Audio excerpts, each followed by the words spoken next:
Makes sense, brother. Couldn't pay me to play those games. But I appreciate that you have that option. I appreciate that. Yeah. I'm happy for you, brother. I'm happy for you, brother. If you like it, I love it. I love it even more. I love it even more. If you like it, I love it. Oh, snap. Let's see what's going on here. Are we live? Let's see. But yeah, now when I go back, even games are like 2000. The show starts when Professor's done with discovering games on Game Pass. Oh shit! Then this show would never start. This show would never start. Oh man. All right. Oh man, everybody. We're gonna talk about that too. This whole PS5 Pro nonsense, man. You guys are getting suckered. Hey man, they it's slow news week. Y'all getting hit for the internet. What is it? Yeah. Is that the first topic? Yeah. Clickbait. Yeah, no, we could click. Yeah, the clickbait, man. Y'all helping people gain traction on a slow news week. Yeah. You know, right now they're like, hey, how can I get my channel relevant? Let me talk about the PS5 Pro. Confirmed. Tracks. It's confirmed. It's Tracks. confirmed 2 years out. Like, wait, what? Yep. Oh man, y'all get hit with the okey doke, bro. I feel bad. That shit makes no sense at all, brother. Like, yeah, if somebody said the Series XXX, they're like, what? Oh man, the hell are we talking about? Like, yo, what's that? 18 and over? Like, what the hell? What's that? What are we doing here? Like, yeah, man, y'all getting hit up with the okey doke. Anyway, I thought it was gonna be the Series XXL. Oh shit! Oh man, the Xbox Series Magnum pack. Oh, Magnum size. Oh man, we're gonna beat it up. That's gonna be their slogan. Yeah. Oh man. Actually, that is a good question. What is the next Xbox in the next generation gonna be called? Like, what are we calling that? Zero. Samsung. It's gonna be called whatever. Anything. Xbox Cloud. Xbox Cloud or whatever. The Xbox could have. You thought the Xbox thought it was. I don't know. You know, but hey, welcome my friends, my fellow gamers. It's your only friend, these YouTube streets, Porter77, and of course, we're back with another 60 Frames No Lag podcast here with the crew for your enjoyment. We're gonna kick it off, man. We got J-Dub here. What's going on, my brother? What's going on, brother? How you doing? All right, chilling. And just been enjoying my VR, man. Ooh, I see that, bro. Oh man. It's looking Trust like, me, man. It looks like peak gaming. Yo, it looks like your GT. I ain't gonna lie. You know I'm not into racers. I know. You hate it with a passion. But I would be crazy not to say that game looks like the killer app for PSVR. It is more than Horizon Call of a Mountain. Because when I see your gameplay, I'm like, and I see you looking like when you were racing Mooch and you two are looking at each other. I was like, yo, they actually are looking at each other neck to neck. Yo, that shit is crazy. Flat out. Listen, it brings a smile to my face, man. It's high-end virtual reality where you literally think you're sitting in the car. There's nothing distinguished from being there, and we have our steering wheels, you know, we have our race cockpits and everything, and we chose some old school 1980s Porsche versus Ferrari, you know. Shout out to Mooch, you want the classic muscle cars. yeah, and so we chose the Tokyo Midnight Highway track. And we were just racing, just casually racing, and we just started gunning it on the straights, and it was just, bro, if I tell you this, it's just peak gaming. And then, like I told Mooch, we're very lucky to have lived in the 80s from the NES era, the Atari era, to experience all of that, all the way to experiencing now to where, our kids can enjoy it, and and God has blessed us where we're able to afford it, to be able to still have this hobby and still be able to do it at its peak. And all these years, man, right now I'll still say right now we're in a time of peak gaming. It doesn't get any better than this. I'm sorry, J-Dub, did you say that costs money? Disgusting. Absolutely. Disgusting. Absolutely. Yeah, ain't no service over here. J-Dub eats at a restaurant that don't have price on the menu. If you have to be like, how much this cost? They're just gonna tell you you don't belong to here. You don't belong here. Yeah, you don't go to the Golden Corral. I'm the X-bot. I'm the X-bot of the show. This time around. So it's disgusting. Go to the Golden Corral. That's where you can get your meals at. There you go. J-Dog, did Sony force you to buy this? Disgusting. Disgusting. Listen, they actually did, man. They provided high fidelity VR, something that Phil Spencer promised. You know what I'm saying? They came and the forced you to have that cool setup. Disgusting. Shit. All right. Okay, we got. I just thank Sony for giving us that option. You know what I'm saying? Not everybody don't have the option. You know what I'm saying? Just more ways to play. Just more ways to enjoy your games. I mean, absolutely, that, right? Extreme from Down Under, my brother. Hey guys, today I will be the representative X-Bot on the channel. I'm here to remind you that Sony is abusing you by providing you good gaming at prices that you can't afford, but you really shouldn't have to pay. Think about it. Yes, sir. Yes, sir. That's a great message to put out there, sir. Keep it up. Man, with Jay Barry coming online, you know, because my man's going to talk. He can't stand y'all fake gamers. Y'all don't buy nothing. Hey, listen. I ain't going to lie. He's sick of it. I got Jay Barry's. I got his back 1,000% on that. He said, I got his back, and I'm gonna tell you, Rob. I spent on 10 hours in spaces and 1 minute in games. He's sick of it. He's done. He's done with y'all. Don't talk to him. And I'm gonna tell you. I'm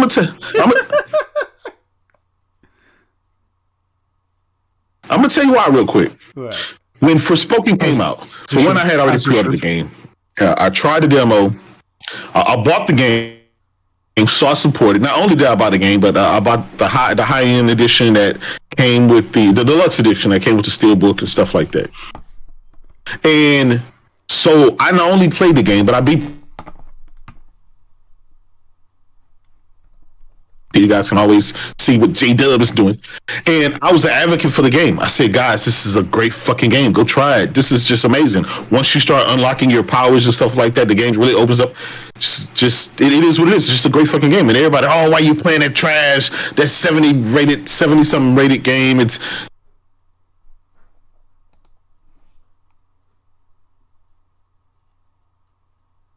gameplay.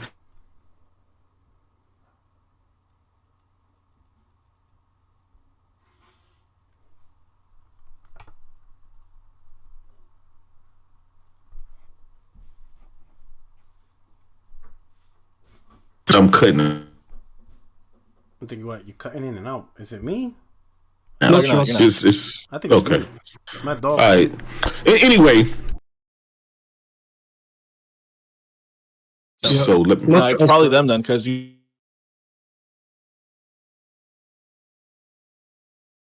Yes, but to the there was Xbox Series and quite a few other people.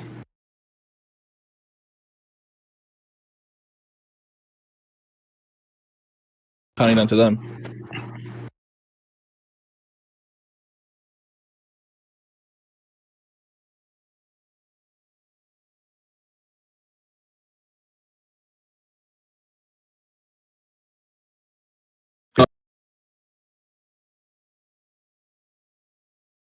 Oh yeah, no sound. They can't, no sound. Yeah, he's not even talking.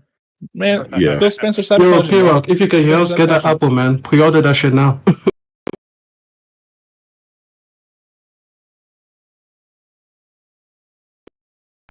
Go.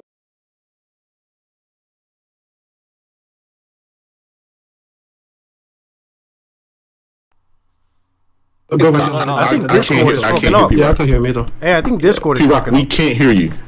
Hey, yo, man. No. Oh, there you go. I think Discord is fucking up. Hey, okay, we hear you now. Hold on, I'm gonna back out. You should pre-order the Apple computer live. You know, just.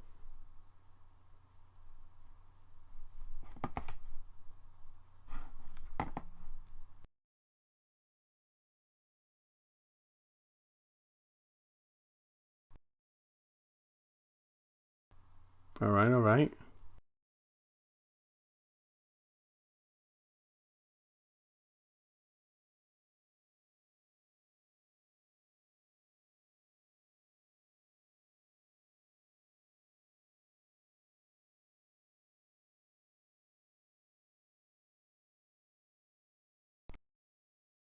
Testing. Just walk to the store. All right, let's see. Y'all can hear it? Let's see. I hear you now, P-Rock. Right. If it messes up, this is what we'll do. What we'll do is everybody just back out. I'll close.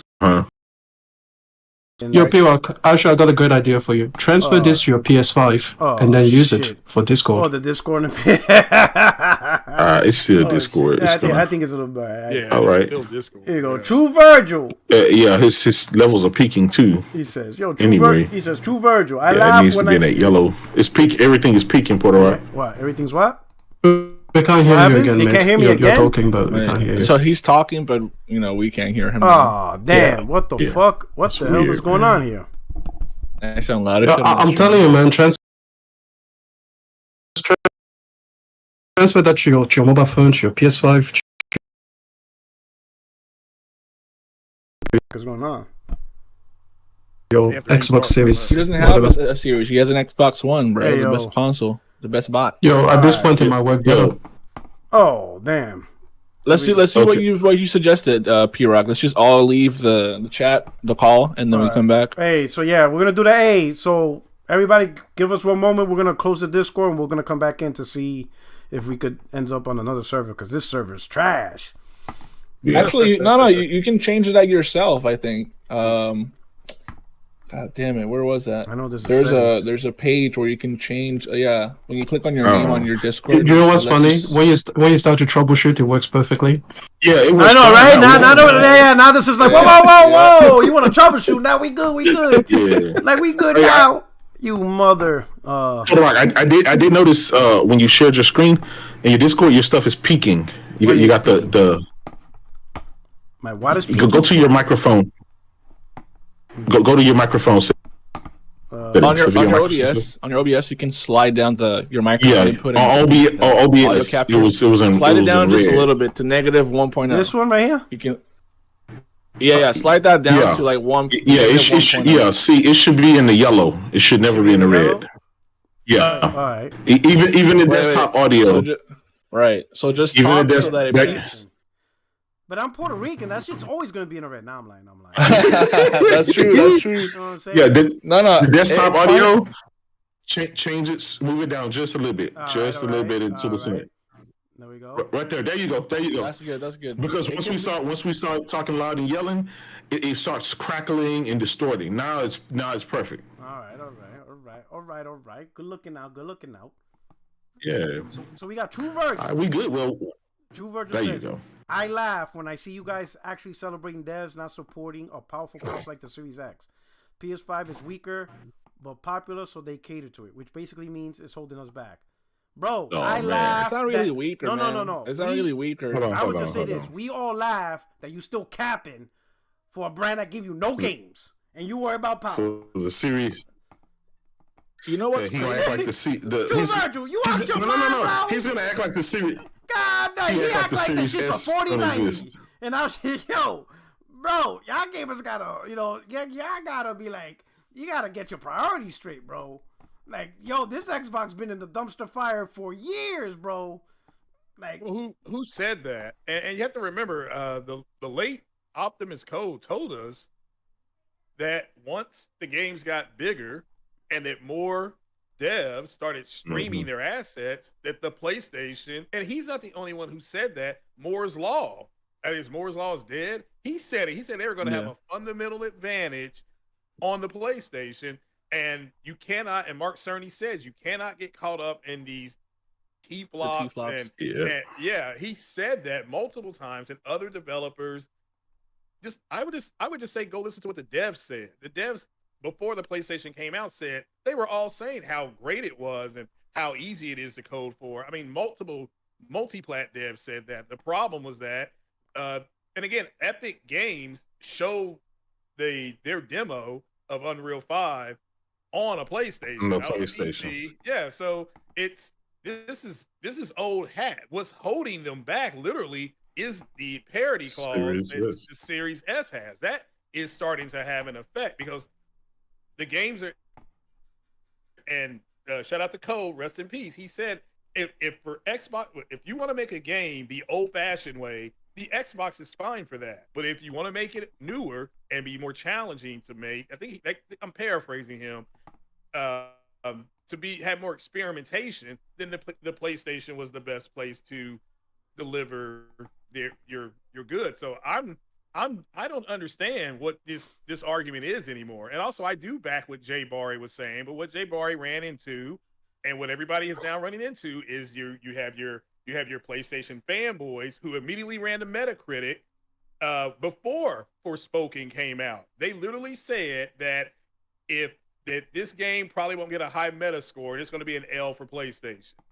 Yeah. So that was said by the PlayStation. I mean, these are the PlayStation fanboys. The gamers went out and bought the game and tried it out for themselves. And maybe I played it. It's a new IP. I'm like, this is fine.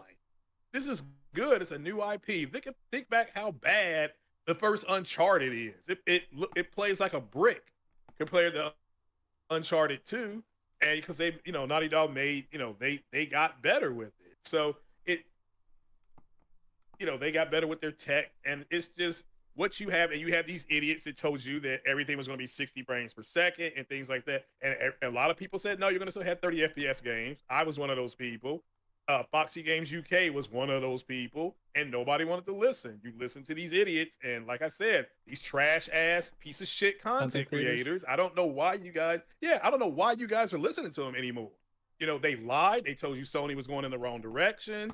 Now they got mad when The Last of Us remaster got done, not understanding it was going to be co-marketed. They don't know what they're talking about. They're going to have an emotional blue pill bitch ass reaction, just like they did with Forspoken, talking about the Metacritic score, because they're fanboys. Their goal is to just go on Twitter and argue,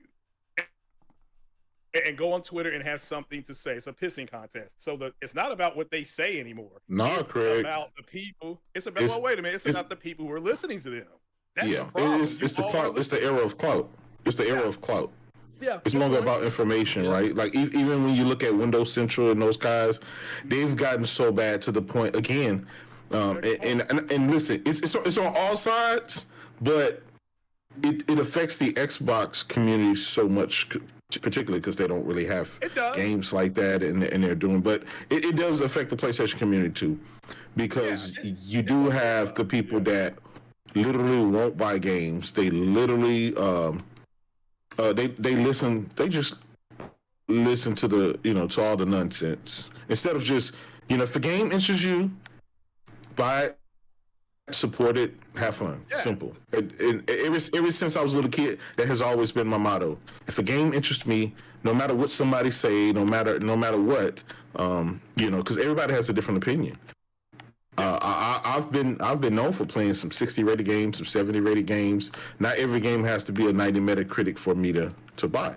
And I understand. Look, Puerto Rock, he hates racing games. He despises racing games. Yeah, I'm a racing guy, right? So it's for me. It's not for him, but it's for me. And so and there's games that he liked that is not really for me, but it's for him. And we can coexist. Not everybody has to like every single thing, but we're in this era of clout where it's fashionable to not buy your games. It's fashionable to just bandwagon. It's just like the fake outrage and stuff like that. And it's unfortunate because when you do stuff like that, then developers don't make sequels. Everyone's cried about Days Gone. We're not getting a new sequel. We're not getting a sequel. But I was one of the guys out there rallying the troops for it, saying it's a great fucking game, great story, and stuff like that. And everybody was shitting on it because it didn't get a high Metacritic score. And I understand why it didn't get a high Metacritic score. Sometimes games get a low Metacritic score for various reasons. For example, if you're game, and I'm an advocate for this. If your game comes out and it's not patched and it's not done properly, people are going to review it in the state that you deliver it. If you give a person a demo or early preview of a game, if you release it into their hand, they're going to review it, and their first mindset is going to be after that. People rarely go back after the fact and rebeat a game or something like that. They rarely ever do that. So I urge developers, do not fucking let anybody touch your game unless it's in the state of where you want them to try it. all of that. Try this early stuff. Trust me, it has never worked to your advantage. People are going to try this game, or they're going to try this demo, and that's just going to be their review of it. They're going to be quick to point out issues, especially if they're biased towards the other platform. Bias plays it plays a big part, but it's the same, right? If you trust me, just trust me. I've been gaming for a long time. It's not worth it. You would never want, right? Like, for example, your wife is in there cooking, right? She's trying a new recipe. Every now and then she'll have you to come taste the food to see if you like it, to see if it's enough seasoning and stuff like that. And that may be A-okay because that's your wife. But when you have a whole host of people coming over to your house and you're about to serve stuff, you don't have that luxury of letting every single member that comes over to your house try this food. Whatever they get on their plate, that's what they're going to remember. Yep. And their opinion is going to be, well, hey man, dinner was okay. It wasn't. You could have did this, you could have did that, and now you're mad and you're sulking. It's like, look, man. Yeah. Well, I think Jay Bari's point was that, it's legit to, if you're playing the game, if you're trying it, and there's things you don't like about it, and you observe them, that's one thing. But when you sit up there and say, well, because it's got a low Metacritic score, I'm not going to play it, and therefore I'm going to turn around and trash it. Yeah, that is true. But I've always said, I think people have been way too harsh on new IPs. They're not giving the game a chance to breathe and to grow. They just automatic, because again, they're fanboys, so they're going to automatically run to, well, what's the Metacritic score? Oh, this is something that's on PlayStation that they don't have wherever console, and it's got a 86, an 89. It's just like the PlayStation community that's complaining about Starfield. They weren't going to play the game, and it's like, okay, so why do you care what it looks like? It's like, okay, it's a Bethesda game. People are like, it's going to be buggy, stuff like, okay, well, guess what? If it is, I'll be the first one to say, yeah, it is a little bit choppy in some areas. I'll say that, but it's not going to, No Man's Sky, look at where No Man's Sky was, where it started. Look where it is now. Absolutely. I agree. So it's crazy at this point that, and again, I can't blame the guys for bitching because they know that's what their fan base wants to hear. So they're catering to the, and these guys have been around since the PS3 era. They were in those, what were those rooms called back in the day? I forgot what they were called. They were these rooms, and message rooms. These message rooms. Yeah. They were just going back and forth with each other, and like the GameSpot. These message rooms is trashing each other, and at the end of the day, yes, the PS3 had better tech, but the Xbox was easier for those developers to code for. So that's where they went, and the PlayStation is because the tools are out. I've talked to 3 developers, game developers. They said all the tools are out. That's a really good point. It's just the PlayStation. Yeah, the PlayStation is just a superior platform from top to bottom. It's not. It's better at. It may not be better at one point. Xbox is, but the next 3 points, it's going to check them off, and Xbox just can't do it. So when you hear people say the tools aren't out, they're lying. They're lying. Okay, you can see the tools when you watch The Mandalorian. You can see the tools when you watch Avatar. Those AMD tools are in these boxes. So it is what it is. It's so again, I cannot blame somebody who knows my crowd that I built is built on fanboying and console war. So I'm going to make my content towards that. So saying that was a game coming out on Xbox, and he was like, "Well, we don't bullshit," So, and that's what I've said before.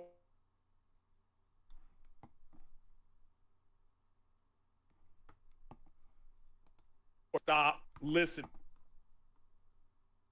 to them. You had a guy saying that if Call of Duty, I'm closing with this. You had a guy saying that Call of Duty, if PlayStation walks away from it, they'll be okay. He named a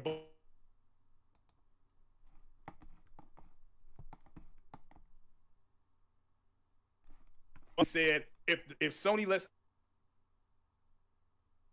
the same guy, okay, he said the exact. So he literally flip-flopped. like a piece of meat on the grill. Got to turn the meat over. So.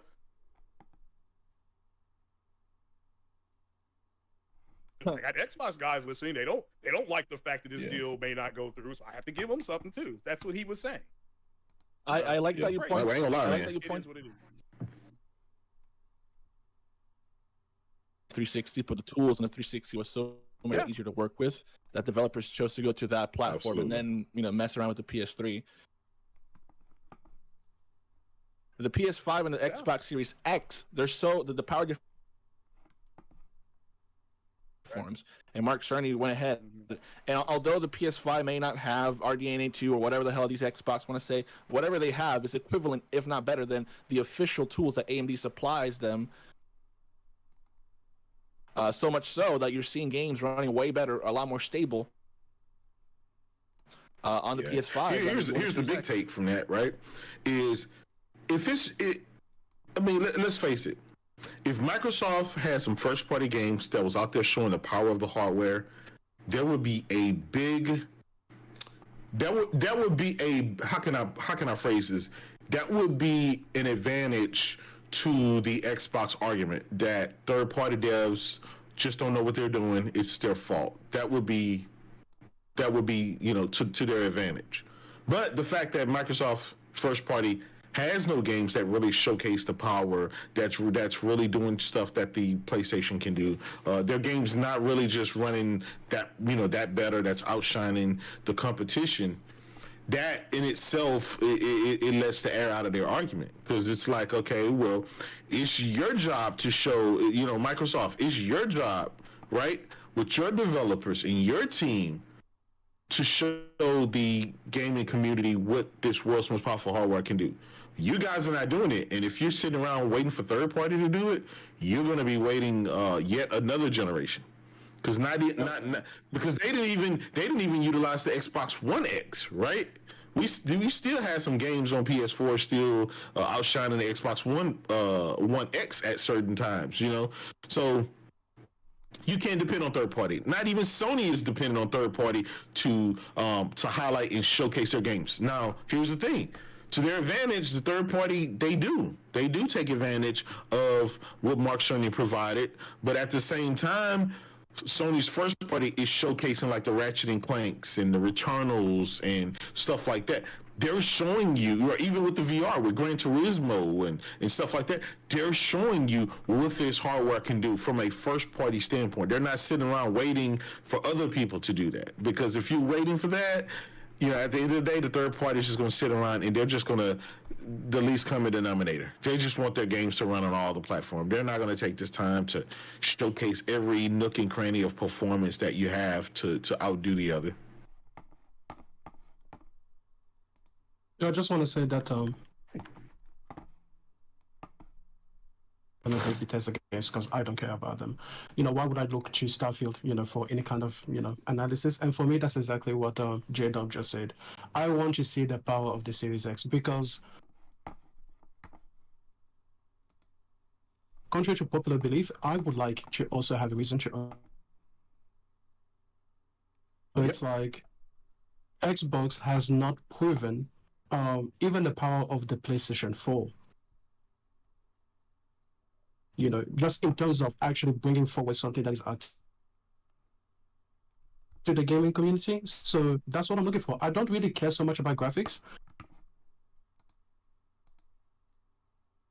Care about just being blown away by whatever it is that you put on the grill. So that's it. That's why I'm looking to Starfield, to do something that looks, dramatically better than what something like No Man's Sky can do.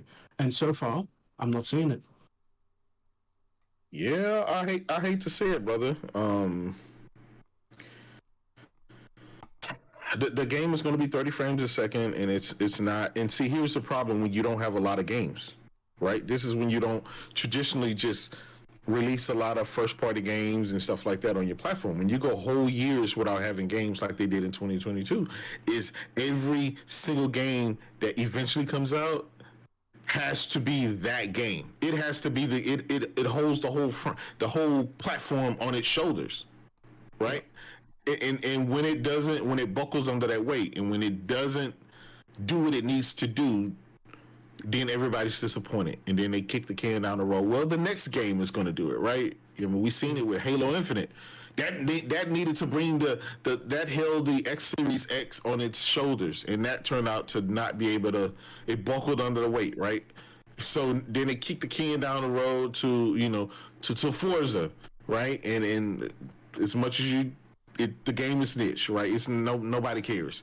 So Starfield is supposedly a next generation game, and its job is to hold the Xbox platform on its shoulder. Even Todd Howard said that. He said, we never really, been in a position to sell consoles like that, and we're in that position right now. And he hopes that he's able to deliver, but everybody has the magnifying glass. That game is going to be scrutinized to the T because it's it. It's supposed to be the God of War for Xbox. Hopefully it can deliver. And if it not, it's going to do what Halo did and buckle under the pressure. And then they'll kick the can down the road for Redfall and for Fable. And they'll just keep waiting and keep waiting until they finally get a game that that they can hold up as the champion. And fortunately for PlayStation, I mean, there's like 10, 15 first-party games that you can say. You can say Gran Turismo can hold up that franchise. You can say Spider-Man, right? You can say God of War. You can say The Last of Us. You can say Uncharted. You can say a number of other games that they have, right, that can hold up the weight of that of the whole platform to ride to. That's high quality and that's the face that shows off the power. Xbox. I mean, shit. Wait till E3. That's just always been the take. Wait till E3. Well, I'll just say real fast. I'll say real fast that if you're waiting on something to come out, and so the product can kind of show its prowess, that's one thing. That's different than somebody who has no plans on buying something. It's like if you don't care about NASCAR, why do you care about when the season starts? So to me, the game Starfield, people need to understand there's a big community out there that wants that game. They play all kind of space-based games, whether it's Elite Dangerous, Star Citizen. So they're looking forward to that game. That makes sense because they're going to buy it. But what I'm just saying, what I do not understand is and what you were just saying, J-Dub, and what Wishcalla was saying, I agree with. If you're actually, like, I get it. It's like somebody telling you the car is going to go 0 to 60 this fast. You're waiting for something to come out to show you it can actually do that before you make an investment. That makes sense. But I'm talking about the people who had no plans on playing the game, like none. Yeah. And they're still bitching about the game. It's like, okay, look, you're talking about the game in alpha. Guess what? It's in alpha. It is not going to look great. Now, when this new build comes out, the June build. Wait, is it in alpha, the builds they've been showing? Well, when we saw that original footage, that was that's an early build. Did it say alpha though? Did it say alpha, and did it tell us where it was captured? If it's not, what do you mean by if? You just said it is an alpha. Is it in alpha? Well, yeah, or not? I was told that was an alpha. That was alpha game. No, did it say on the trailer that it was alpha? No, it did not say on the trailer. Nor did it say. I'm gonna assume that's the version that we're gonna play. Well, that goes back to my point. What I was saying earlier. Well, again, assumption's the mother of all screw ups. That's what my coach used to tell me. But you're assuming because the thing is they didn't say it was alpha, so I'm gonna say like.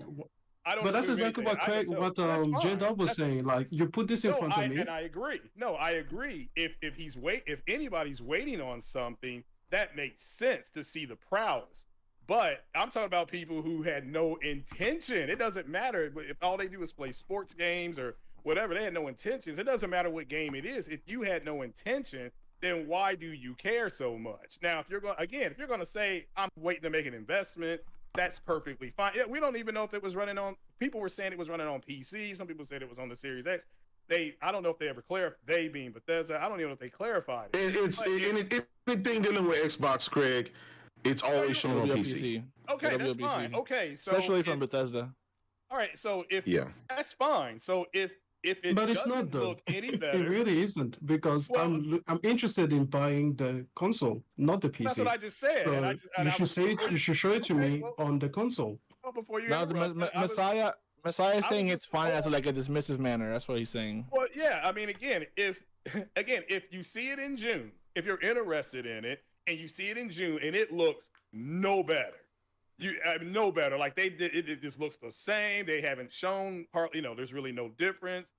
People get it and break it down, whether it's Digital Foundry, whether it's Michael with IGN and X Gamer. If they get it and they say, yeah, there's not really a difference here. We're not, those guys. No, but I don't need IGN or Next Gamer or anything. Well, It needs to fine. impress me. Like this is what I mean. Why is it Microsoft? God damn, you keep interrupting. Jesus Christ. You talk a lot. Well, you need to quit interrupting. Oh, I apologize. Go Okay, ahead, my friend. okay, Go ahead. Yeah, it's cool. All I'm saying is that I'm trying to land the plane here because I have to go here shortly. If I can see, J-Dub, I agree with.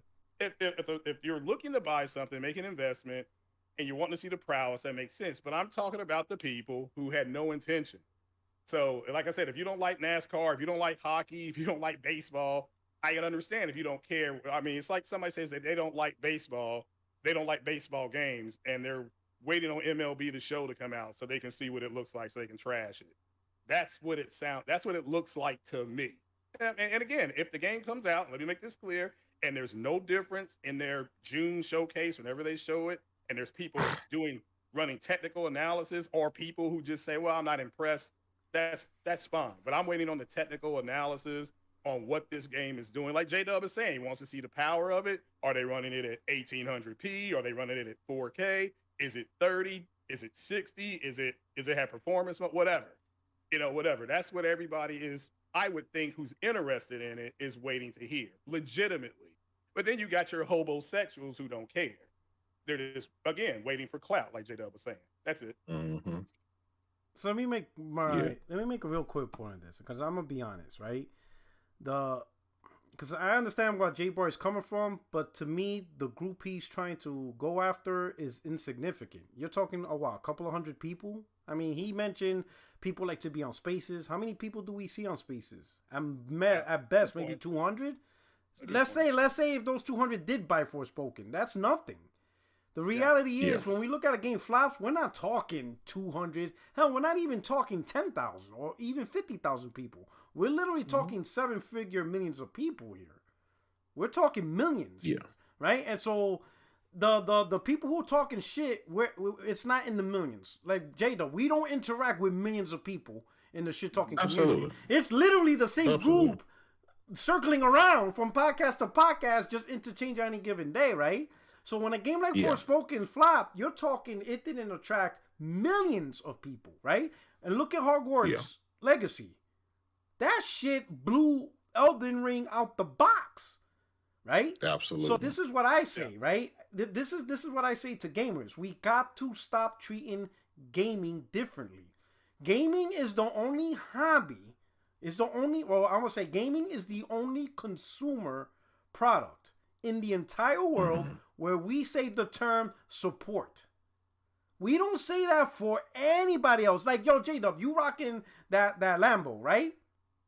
Yeah. In your mind when you bought it, they'd be like, yeah, I'm supporting Lamborghini and his family. Did that even cross your mind once when you got that car? You don't give a shit about supporting Lamborghini. Not at all. You bought that car because it was something that attracted you. You saw attraction into that car. That made a car, you looked at it, you gave it a test drive. You know what? I'm sold. You bought it. Yeah. Gaming's the same way. Let me look at it. Sometimes a quick look is all you got when it's so something. A person could be like, yeah, nah, and we walk away. I mean, hell, we do that all the time. Who here, like, went out, try to rent an apartment? You walk in, you look at it. Nah, I'm not renting it. You didn't say, well, at least try it out for 6 months. You might like it. No, it don't go like that. You got to impress me. First looks is everything. I walk in, oh, hell nah. You don't know the chore of buying a house with my wife. Yo, she will look at the front door, and the moment she walk out the front door, she already knew, like, this ain't it. I'm like, bro, can we go upstairs? She's like, I'm not even gonna climb the steps. I don't need to. If that door look crooked, bro. She's like, she looked at the kitchen. Nah, did I need? Oh, but let's look upstairs. Nah. there's no point. She's like, there's no point. Don't care what's upstairs. I don't even want to look at. I don't like this. Walking next house. You know, it ain't my part to convince her. But babe, let's try it out for 6 months. Give it a chance. Support the realtors. She'll look at me like I'm an idiot. She'll be like, what? You understand? But for some reason, we give gaming, like gaming is one of the few things where you can literally not get games and you will find a way to give the company a break, even though they're not giving you shit. Like, yo, it blows my mind. So for me, like Square Enix, I'll give you a hint. I'll use Valkyrie Elysium. I recently beat that a couple of months ago, right? Good game, right? Yeah. I played it. It's a good game, right? Yeah. But if Square Enix thought that game was a AAA game and they expect the AAA sales, they're out of their fucking mind. The game is AA at best. Doesn't mean it's a bad game, but Valkyrie Elysium is nowhere near on the level of a AAA game. It's at best a good AA game. If Square Enix thinks that Valkyrie Elysium is a AAA game and should perform at AAA sales level, then they need to just remove that whole staff, because that staff don't know what the hell they're talking about. You know what I'm saying? Yeah. They are so far removed on what a AAA game is defined at now. They need a whole new work. Just like how we will criticize Xbox, sometimes you gotta criticize Square Enix. Like, bro, some of these games ain't AAA, so don't expect AAA sales. Call it what it is. Valkyrie is a AA game. Now, if they expected AA sales and it failed at that, all right, I got it. But I have a feeling they think Valkyrie Elysium is a AAA game, and no, son. That's nowhere near to what, when you compare it to other AAA games, you ain't meet the bar. You're gonna have to raise the bar. You're gonna have to raise that bar. You're gonna have to look at other developers and be like, oh, so that's what AAA gaming is now. Yeah, we're not there yet. So then don't expect those sales. Listen, I agree with you, Puerto Rock. As a developer, you can't have these unreal expectations of these games selling 20, 30, 40, 50 million. You got to know what your game is. You got to know what the market is. Now, just like the Elden Ring said, the developer Elden Ring said he did not expect his game to do what it did. And I'm gonna be honest, most of us didn't, because those Soulsborne type games, they've historically been niche, right? They'd sell 1 to 2 million maybe on a good day. That's a good day. But for that game to go out there and sell, I assume 9, 10 million or whatever, that's bonkers, right? And so that's a good thing for the genre. That's a good thing for those Soulsborne guys. That's good. That means that they're probably going to invest in a sequel. That means more of those games are probably going to come out. This is a good thing. I don't see that being a bad thing at all. And that's what we should want with a lot of games. But we have to be realistic about a lot of stuff. I'm a racer at heart. I understand racing is niche, right? I understand you're not going to get, the days of selling 20 million, 15 million copies. Well, Gran Turismo Sport did sell 14 million copies. Well, okay, I remember because we had this one of the 60 frame no lag for the Rock, and you actually went out there and you did a thing. I assumed that all the Gran Turismos fucking in the past sold 20 million copies. That wasn't the case. I think they peaked at maybe like 13, 14, 15 million at one time. Yeah, which was 3. Yeah. And so I was just assumed that that's traditionally what they would do. Oh. And with the lowest selling one being Gran Turismo 6, which I assumed that was okay because you're going to release that at the ass end of the generation, knowing your release. They released that on PS3 at the very end, or was it PS4 at the very end or something like that. And so I'm looking forward to, them being back where they can continuously sell 14 million, 13 million to double digits. And I think that's healthy. I think that's good. But some of these developers going out here and say, well, this game is underperformed. Here's the thing. They hadn't released any numbers. We don't know how many copies of Forspoken sold. Now, it could be 5 million copies of Forspoken sold. And the developer was like, well, we anticipated it being a PS5 exclusive and having the backing of Sony, that we were going to be able to sell 10 million. That could be their, fucking Days Gone. We found out that wouldn't. So how many copies, Puerto Rock? that sold like 9 million, 9 million, almost 10 million. Yeah, some like that, between 7 and 8 to 9 million, right?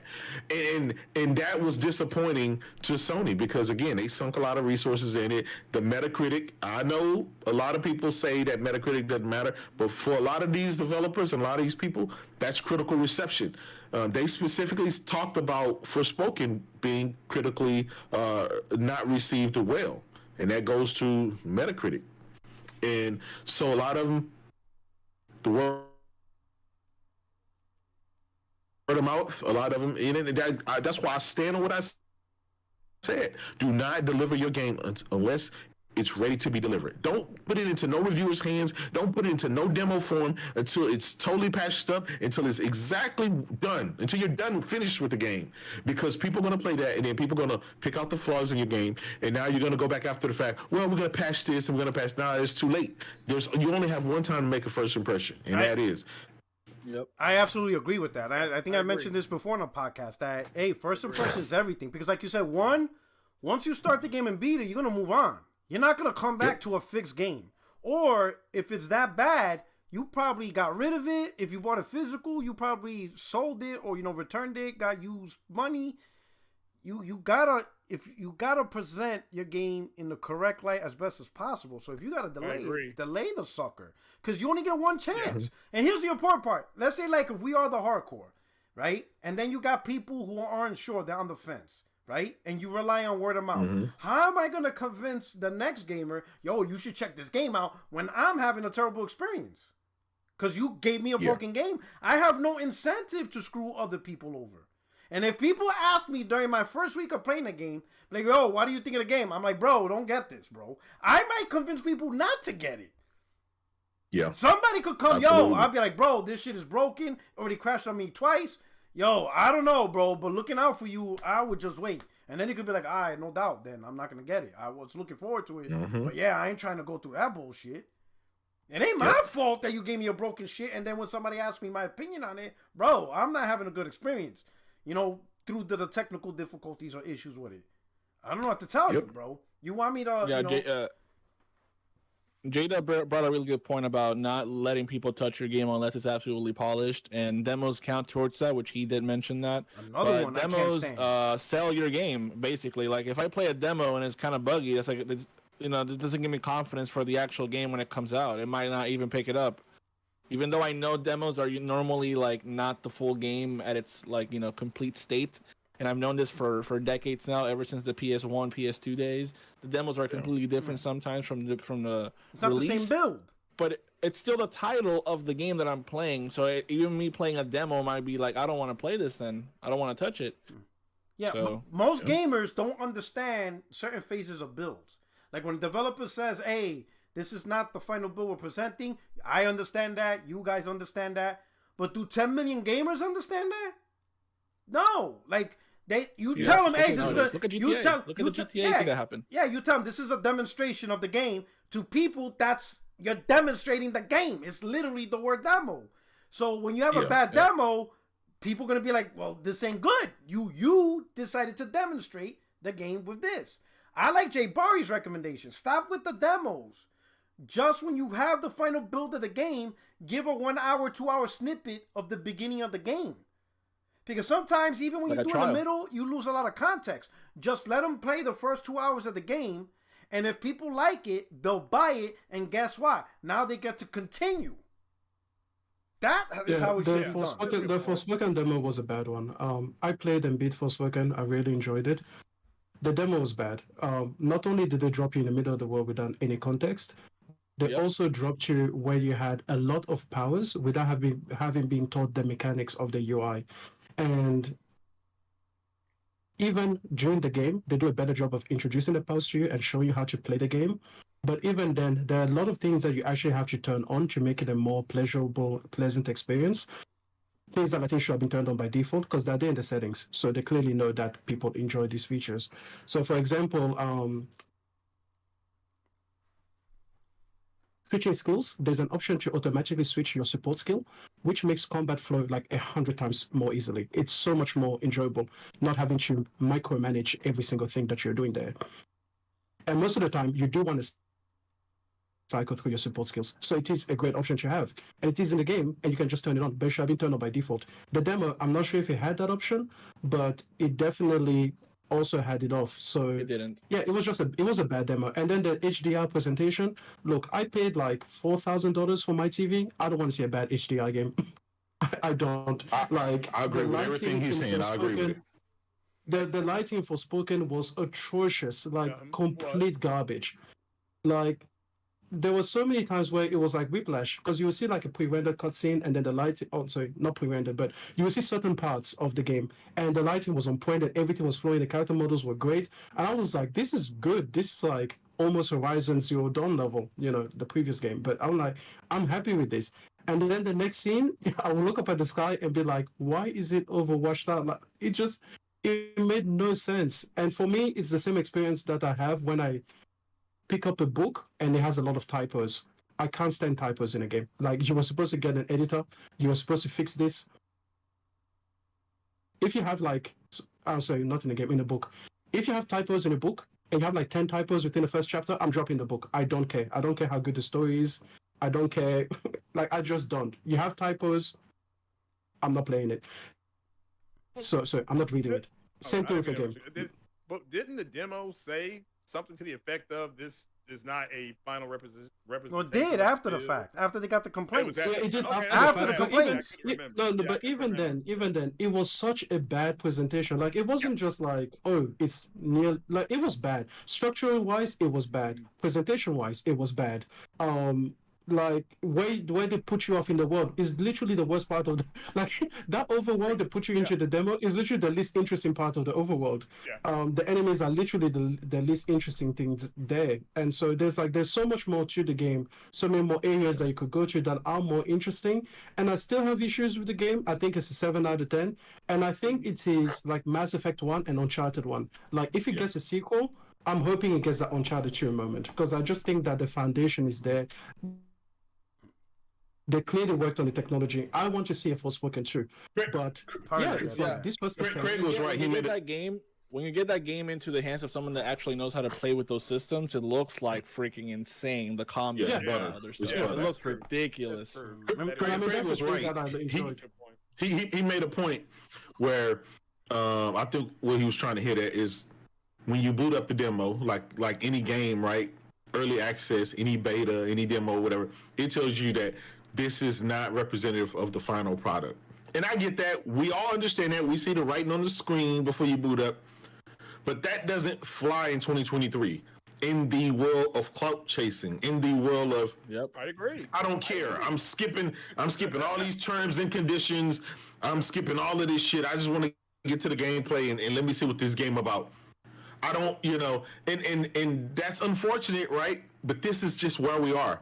And I can't blame the gamers for that. These devs should know how gamers are. These devs, they're not fucking in a little bubble where they know when people get their hand on this thing, they're gonna skip all that shit and they're just gonna see, is this game fun to me? Is it what I'm looking for? And if they find any and every flaw, whether they're fanboy or not, they're gonna be like, I'll pass. It's a $70 game. I'll catch it on a Best Buy sale or a cheap cost. And listen, if you want to sell your game at full price, if you want people to buy day one, you have to eliminate any and all of the stuff that they could hold against you. Mind you, the reviewers, IGN, and all these guys had already been against this game because come to find out they didn't get any review copies anyway. Yeah, that's a good point. So they were already going to shit on this game regardless before they even got to review the game because they didn't get any free copies. We saw people talking about it, right? So you got the whole crowd chasing reviewers and journalists, going against the game. So you got to be mindful of that. If I'm a developer and I'm making a game, I got to have those guys in mind. Not that I'm making a game for them, but I got to take away all their excuses of what they're going to say for not buying this game. Yeah. And if it need to be delayed, delay that shit again. I'm not mad at Starfield for being delayed. It is what it is. Make sure because I tell you, it's got to come out right, bro. It's got absolutely. Once I lay my finger on that game, if I find any, trust me, I'm gonna be digital. I'm gonna be zooming in 400%. Oh shit! Right? Any bug, anything, it's going to be brought up because think about it. Bethesda is known for that. And then on the flip side, I see all these guys making that excuse.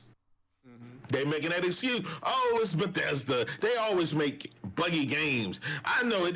They never make any graphically good showcase games. It's about gameplay. It's about exploration. Like, stop the cap. It's 2023. Don't tell me these motherfuckers can't make some amazing fucking graphical games. They can't use that excuse. And if your game is too overwhelming and it's too big and shrink that shit. Right, and I'm gonna be honest. Sometimes these games are too big. Nobody's ever gonna explore that shit. Yep. Shrink it down, shrink the scope down, make the graphics amazing, make the gameplay amazing. The gamers will thank you. They will support you. Don't use that excuse. Oh well, there is always an excuse for that when it comes to Bethesda. It's just crazy. Yeah. So you think the demo should more match the final product? Like, say, because even the Resident Evil 4 game, the demo, if you play the demo, they say it's not going to match the final product, so, and it probably won't. I mean, I don't expect. So let me put it this way. What's the point of the demo if it's not the final product? Then what am I playing? Like, what am I experiencing? Well, that's the thing. I think what's that's the point? What we've lost sight of. It's just they're trying to show you, like, to me, the Forspoken demo was more about how they were trying to lay out the combat. Now, I agree. Right. Everything What I would say is that yeah, but if it doesn't play demo well, what am I supposed to do? Like, am I supposed to assume it's gonna play better? Well, look at the Detroit Become Human demo. Look at they gave you the first contact, the first thing trying to save the kid on the balcony. Now that when the actual game came out, they gave you more options when talking. But I just think, for me personally, a demonstration. Like, I was in a band, right? So our demo was exactly that. It wasn't what we were going to sound like live. It wasn't what we were going to sound like if we were professionally produced. It was just a general representation of our sound. So that's a little bit different because. Well, but I understand what you're saying. I'm gonna tell you why. Because I understand what you're saying as well. I'm gonna tell you why. Because if you do a band, you're probably demonstrating to professionals. So they can imagine, all right, if we add this effect, if we do Fair this, enough. if I put you in the studio with the right acoustics, they professionals. In this case, I'm a consumer. I'm a listen. I am an average Joe that do not watch a podcast. I don't know who the hell RDX is. I don't know what RDNA is. I don't know shit about alpha build. I don't even know what a frame rate is. All I know is, damn, this game don't play good. This game plays good. Now all of a sudden I see on my PlayStation a message pops up, play the Forspoken demo. All right, cool. I download it. I play it. I'm like, man, this game don't feel good. I don't really like it. I'm not gonna buy it. And that's it. There's no podcast for me. Like there is no Porch Light podcast where I can be like, oh, thanks, Craig. Now I see what. There's no other information. The only thing I got is the demo. That's all I got. Well, no, you're right, and that's why I said two things can be right at the same time. Yeah. So that's not wrong either. But I remember going back to oh man, I can't think of the name of the game. It was a Grand Theft Auto copy game. No, I can't think of the name. Saints Row. Saints Row. Saints Row had a demo. And when you played it, the demo, when they reviewed the demo, it just said a bigger, better looking Grand Theft Auto. That's exactly what it was. It was no different. There were some things in there that were new, but I think you're thinking of a different game because the Saints Row demo wasn't like gameplay. It was just creating your character. Yeah. Oh, okay. Well, I think ultimately Jay Barry does bring up probably the best point. Instead of demos, I agree with Jay Barry. Just release like a 1 hour, 2 hour, depending on the size of the game, but release the beginning starting cut of the game itself and let people play that. And then from there, it is the build, it is the game. That's what the game is. And if you like it, you know what? I'm buying it. And guess what? You continue from that point. You don't start over because you're already playing the game that you're like, you know what? I like what I'm doing so far. Buy it, boom. You stream, you continue on where you left off. And I think that's better. That's why I don't play demos. I don't play demos or betas. I don't do none of that shit. Because I already know this ain't the representative game. And I see no point in me criticizing something that I know ain't the game. So I said, I don't even bother with that shit. I just want to say that even if you release a demo that is halfway through the game, just make sure that what you release is polished to the level that will be expected for the game, so that when I play that, I just imagine to myself, okay, this will be what I'm playing at this level, but everywhere, just bigger and better and everything at once, right? So that's it. What they released for the Forspoken demo was not to the standard that they themselves wanted to live up to, and it goes back to what J-Dub was saying: delay the shit, don't release it, don't let me see it, don't let me play it. Yeah. No, I mean just delay it more. Like delay it okay, until you reach the point where you're like, this is it. We are happy with the level of quality. And then if you release the game later and then it's even better than in the demo, great, no one's going to complain. But don't release a bad demo, don't release a bad game, don't wait until, because I think they're still working on that big patch that they're supposed to like send for like the visual fixes and everything, but it's like it's too late now, you know. It's not going to bring it back from the dead. Let me catch up on some super chats. Let me catch up on some crowd. All right. So we got Stuart Stokes. Thank you for the super chat, my brother. Says, I think I found out why Xbox fans don't want VR. They don't need a headset to live in an alternate reality. Oh shit! Oh shit! That's the number one exclusive. That's shots fired. Yo. All that's fuck, bro. We got SaneU.com. PS5 has extra 512 megabytes of OS RAM, except it's just better. We got Glinzer. What percentage of Starfield sales will be PC? I'm guessing the majority. I don't know what number, but it's going to be the majority. Because majority of the Game Pass, you know, subscribers are on console. So you know most of them. Not saying that none of them are going to buy it. There's going to be a few that buy it, but the majority are going to be playing Starfield on Game Pass. While on PC, it still has Game Pass, but I think you can't mod it. And modding is like the big deal, right? I don't think you can mod the Game Pass version.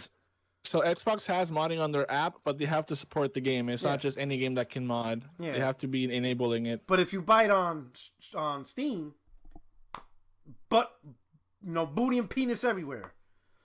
You know what I'm saying? That's it. They're gonna go crazy. So chances are most PC gamers are gonna buy it off Steam because of the capability to mod. Which most of the time, that's how you make the game better. Yeah, the mod community. My community traditionally make Bethesda games better.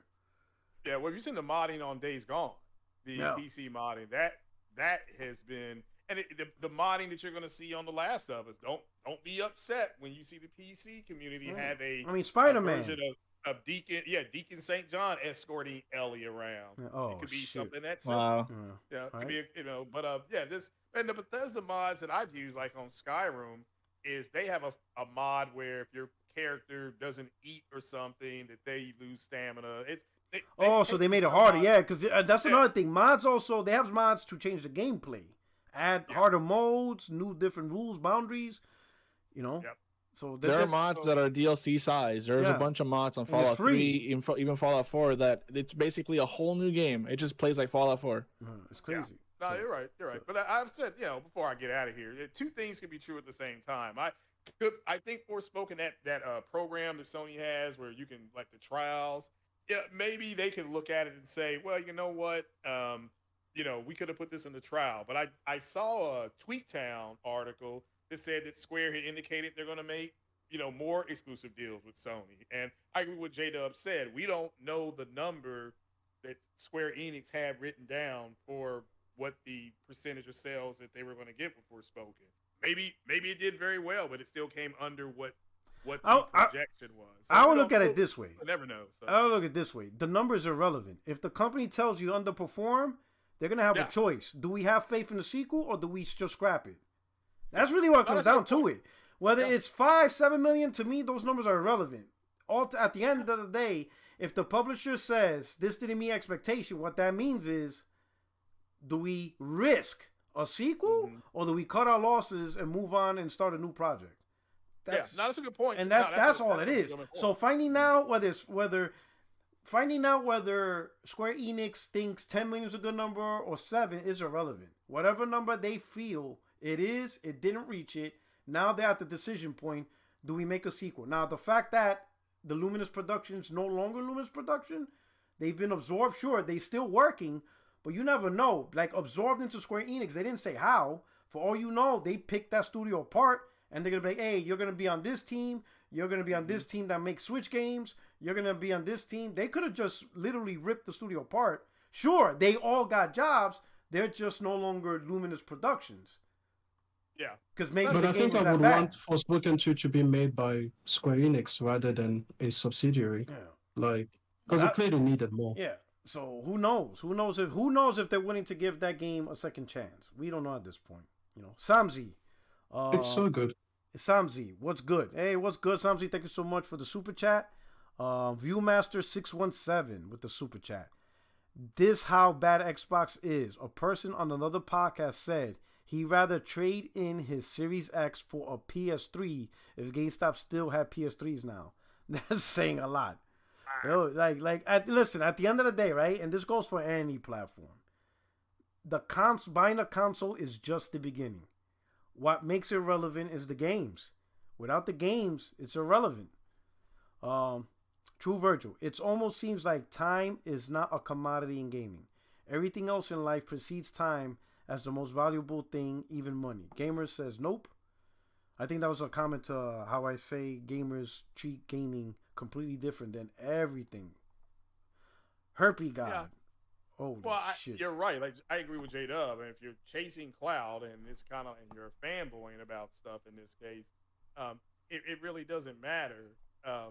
You know, you're looking more at, well, this is going to make whatever brand look bad. You know, this, you know, like there's early scuttlebutt that Aquaman 2 is trash. There's early, and so all these DC fans came out online saying they don't need to release Aquaman. They need to, you know, put it in a can. Blah blah blah. This is going to make DC look bad.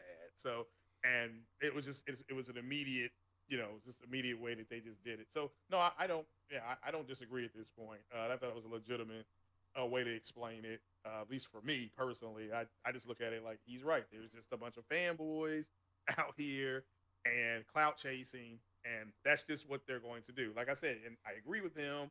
But my whole point on that was, why are these other people listening to him? That's, you know, I got to start questioning the people who are in these chats listening to these guys and gals, right? Because it's equal. So I agree. Yeah. Herp God. Infecting my mic. Oh, shit. He out here. I got to put a condom on my mic. God damn. Damn, bro. Xbox is done, P-Rock. Let it go. Bro, don't talk to me. I can't even find my Xbox controller no more. Senyu.com with the super chat. The best demo in history is the Nier Automata demo. Actually, that was actually a pretty good demo. Yeah. That was a pretty good demo. All right, man. I don't know why my... Damn, so we got a good topic. So let's start with the first topic, which is why who we got in the room. So we got, you know, Comey J's here, the Messiah's here, Extreme's here, and then we got Project Cloud. Project Cloud, you've been quiet. What are your thoughts on the topic? You know, whether it's demos, reaction from the community, you know, who's complicit in the failure of the game? Is it 100% the publisher? Do gamers have a responsibility? What are your thoughts on this whole thing? It might be my mic cutting out or whatever, but so basically you're wanting my thoughts on the Forspoken situation with the demo and demo. The release. It's underperforming, and is this common among games? And is it because of developers? Is it because the messaging? Is it because of gamers are finicky, or are we a bunch of non-gamers that just talk shit on Twitter all day? Well, what are your thoughts overall? Like, how about this? I mean, I'll use this. Think of a game you like that you feel is good, but it failed in the company's eyes because nobody else bought it. So let us know what you feel is that game for you, and then tell us how you feel about that situation. So a game that you know, like, this is a quality game. How the hell did it didn't meet expectations, and why gamers didn't buy it? That type of game. Let us know what you think in your view, what that game was for you, and what do you think about that situation? Well, unfortunately for me, Forspoken was never something, when they released it, I was excited because I knew for the longest time Luminous Productions, the developer, they were having a AAA new IP in development for next generation consoles, and that's already an incredibly exciting thing to me, just those words. But I also realized that until you actually see the product and whether or not it personally aligns with your interests and tastes, it is a wild card, every time. Interestingly enough for me, indie games are more appealing than they've ever been. Not saying that I go and play a whole bunch of indie games or whatever, but I think the fact that indie games level up a little bit, there's higher production quality in those titles than there's ever been, and Unreal Engine makes some great stuff. So smaller titles sometimes. I have more mechanics that interest me, and I also am, a huge fan of linear games. That's my preference. So, can I mention a kind of game? give you that in spades. Because I think I know a good game that I could mention. Because I know you're big on Callisto Protocol, and that game flopped.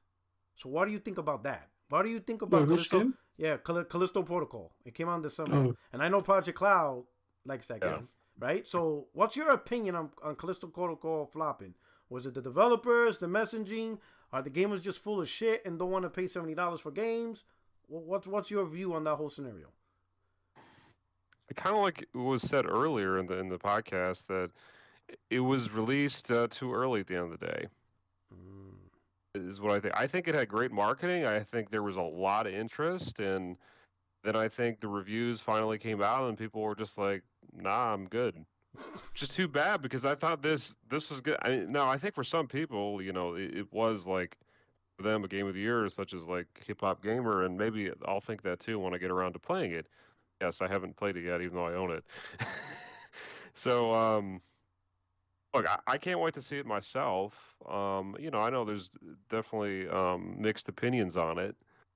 And I am somebody that doesn't always agree with necessarily the majority of views out there, but sometimes I do end up kind of agreeing with the majority's position on something. So, as far as whether or not Callisto is a success for them, look, I know they keep updating the game. They announced some releasing kind of DLC that's coming out soon, or maybe even it sort of just came out. New death animations, and I forget what the main update or whatever is about. So I think it was disappointing sales for Krafton, but whether or not it maybe was profitable, just barely. I hope it was, because it sort of depends on Striking Distance Studios surviving at the end of the day.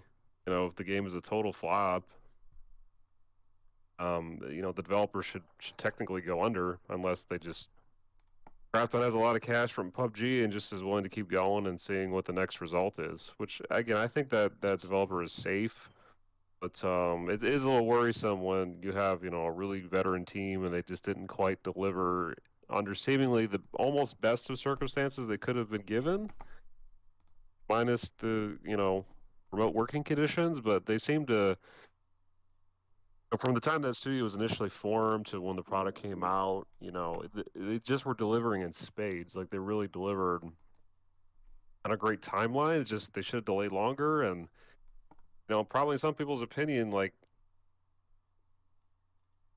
the game should have been redone.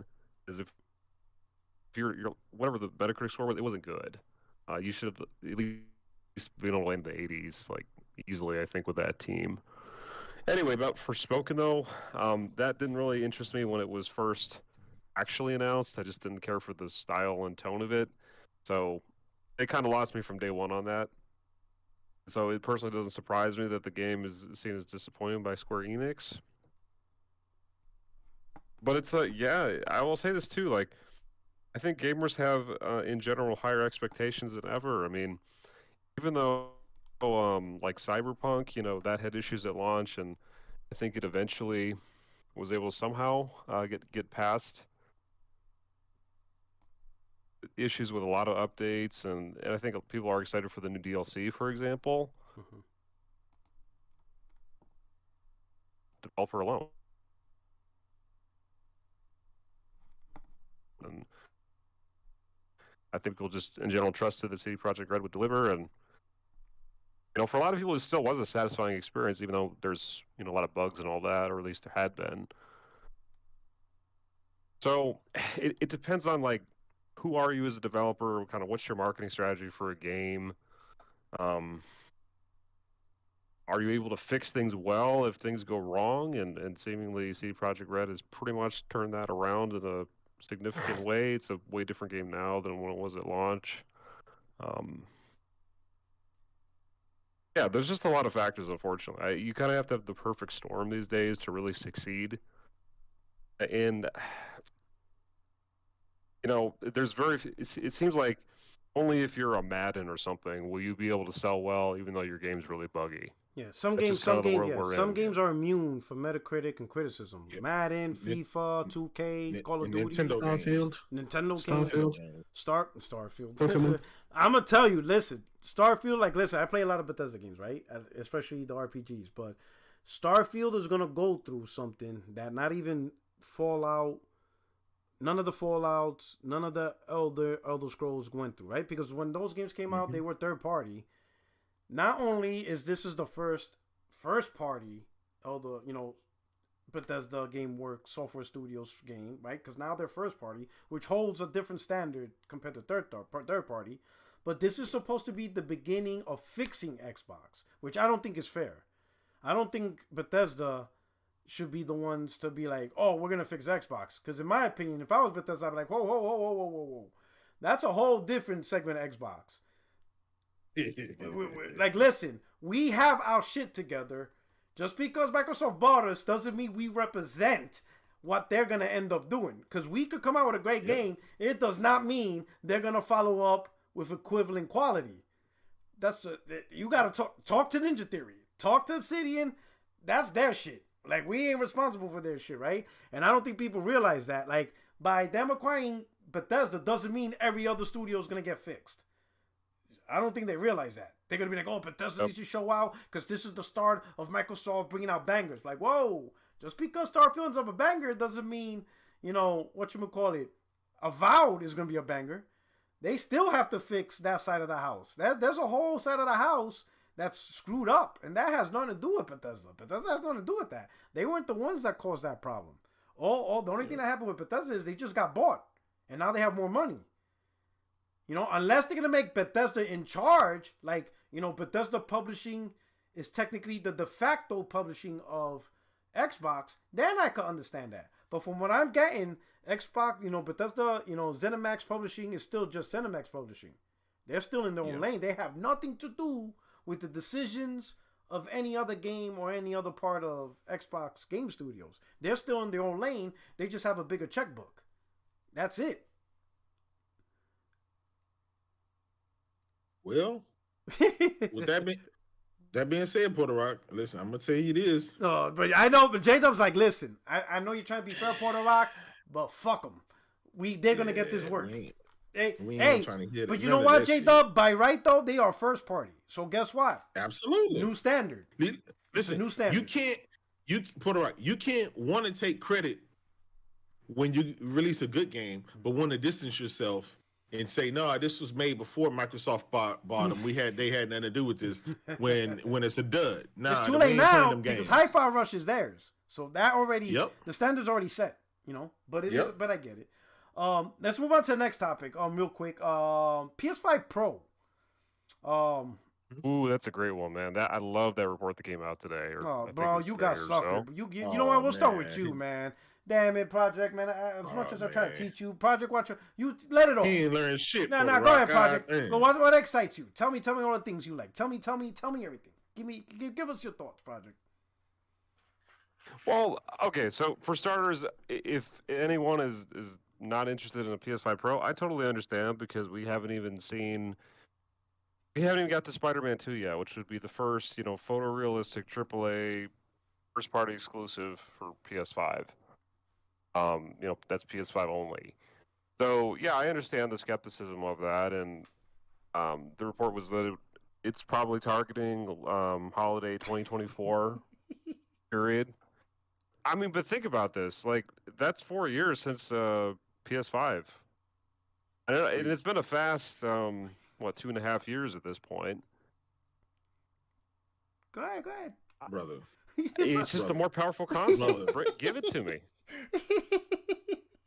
That's the last 2 years, you couldn't get your hand on a PS5. Sony turned a profit after year one. You mean to tell me now that they finally got this shit in stock, Now that they're finally fucking breaking record profits, and they're projecting that they'll be then sold 62 million copies by the year's end.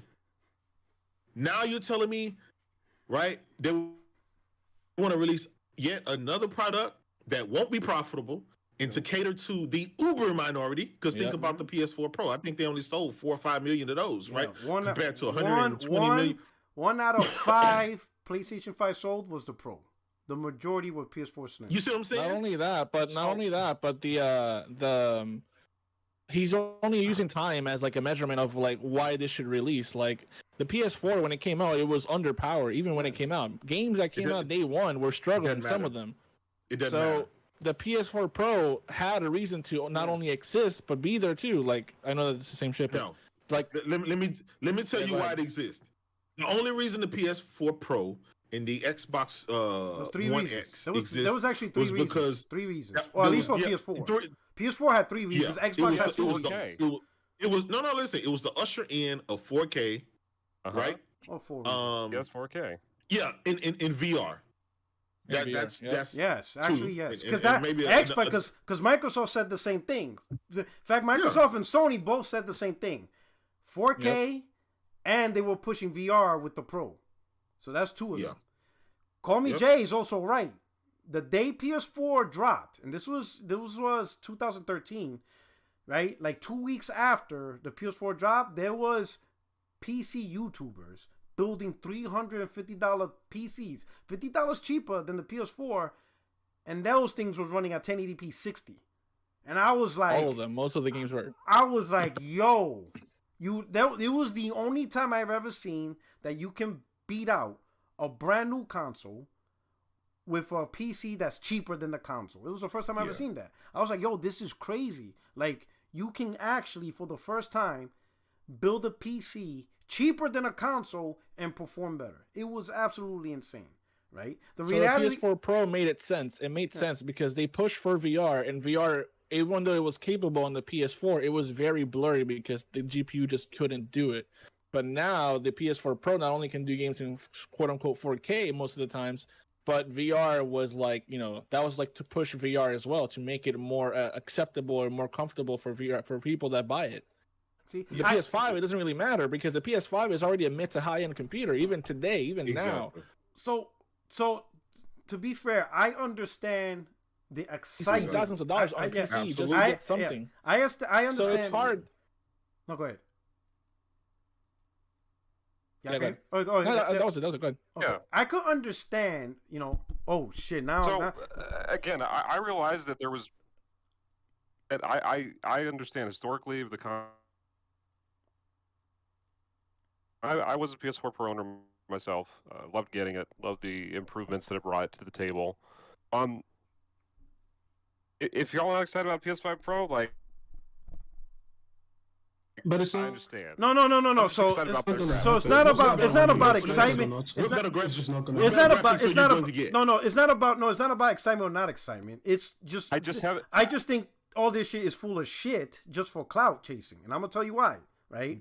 I understand the excitement part. Oh, native 4K 60, better ray tracing. I get all the power stuff, right? But when you look at objective information in the past, right? PS5 objectively did not sell well. It objectively did not increase the fan base to produce more subscribers. You meant the Pro.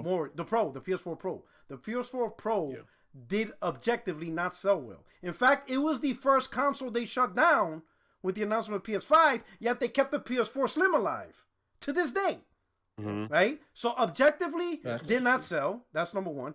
Objectively, it was supposed to be an answer, like, hey, we fucked up how we launched, so let's see if this could fix the problem. 2, Sony's one of the main points of the PS4 Pro, and this is what they said themselves, they hoping that the Pro could prevent people leaving the PS4 because of how weak it was to PC. Yep. We went from creating the Pro so that way we could keep PS4 gamers on PlayStation 4 to now making PC games. Yep. So you could scratch that reason off, right? They don't need a Pro to make VR better because this console is actually designed with VR in mind right from the get-go, right? So, low sales, right? Low sales. if they release a PS5 Pro, they're gonna go back to selling at a loss because they're not gonna sell the console at a profit because it's gonna be like $800. So once again, 2024, you're gonna go back to losing money when people still want this console. It's going to lose money. It's going to give developers more of a headache to make games. There is nothing objective that from an Sony perspective, there is nothing objective. And the final reason, it's going to jeopardize what the PlayStation 6 can do. If you guys, listen, I like using a but I'm saying PC analogy that guys always throw out there. If we look at it objectively, there is nothing objectively good that Sony would say, let me make a PS5 Pro. There's nothing in it for them. Nothing. I disagree. Okay, what would be in it for Sony perspective? What's in it for them? From their perspective, that they say, hey, let's make a PS5 Pro. What they're going to get out of it? Objectively, it doesn't make sense. They lose. It's a downside. They lose. What do they get? Because they have to spend more money. They're going to lose more money because right now they're actually making profits. Right from the first year, that's the first time that they've did that in a long fucking time.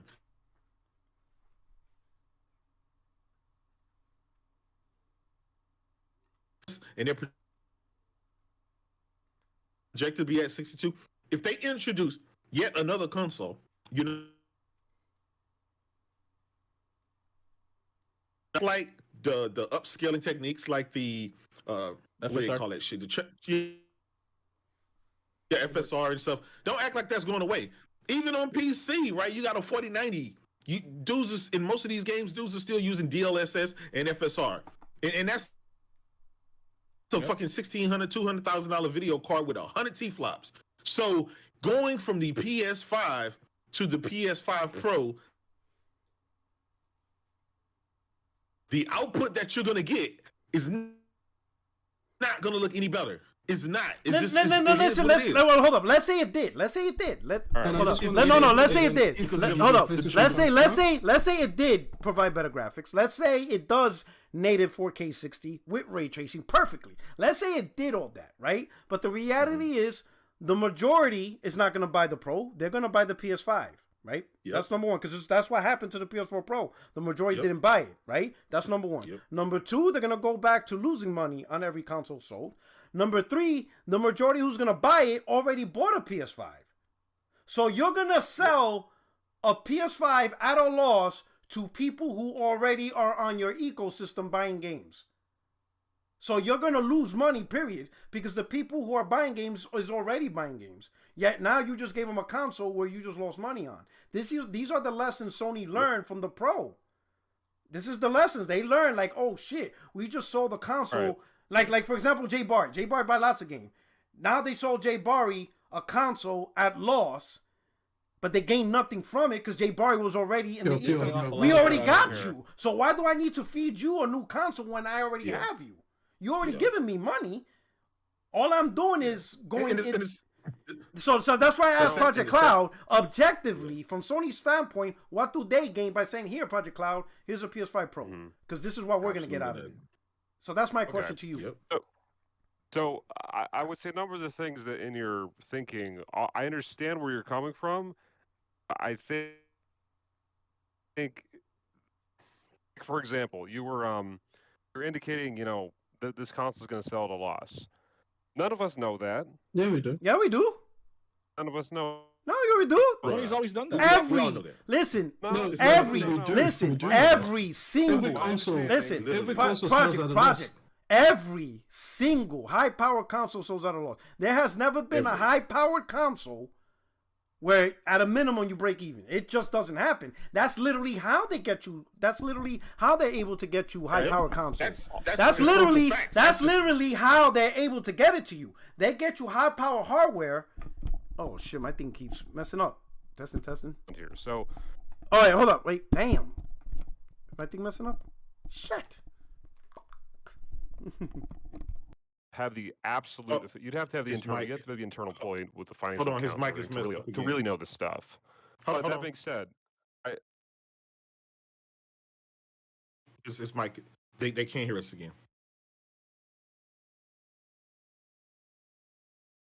I think it's. Are you saying an issue with my mic? Can you hear us? Or both?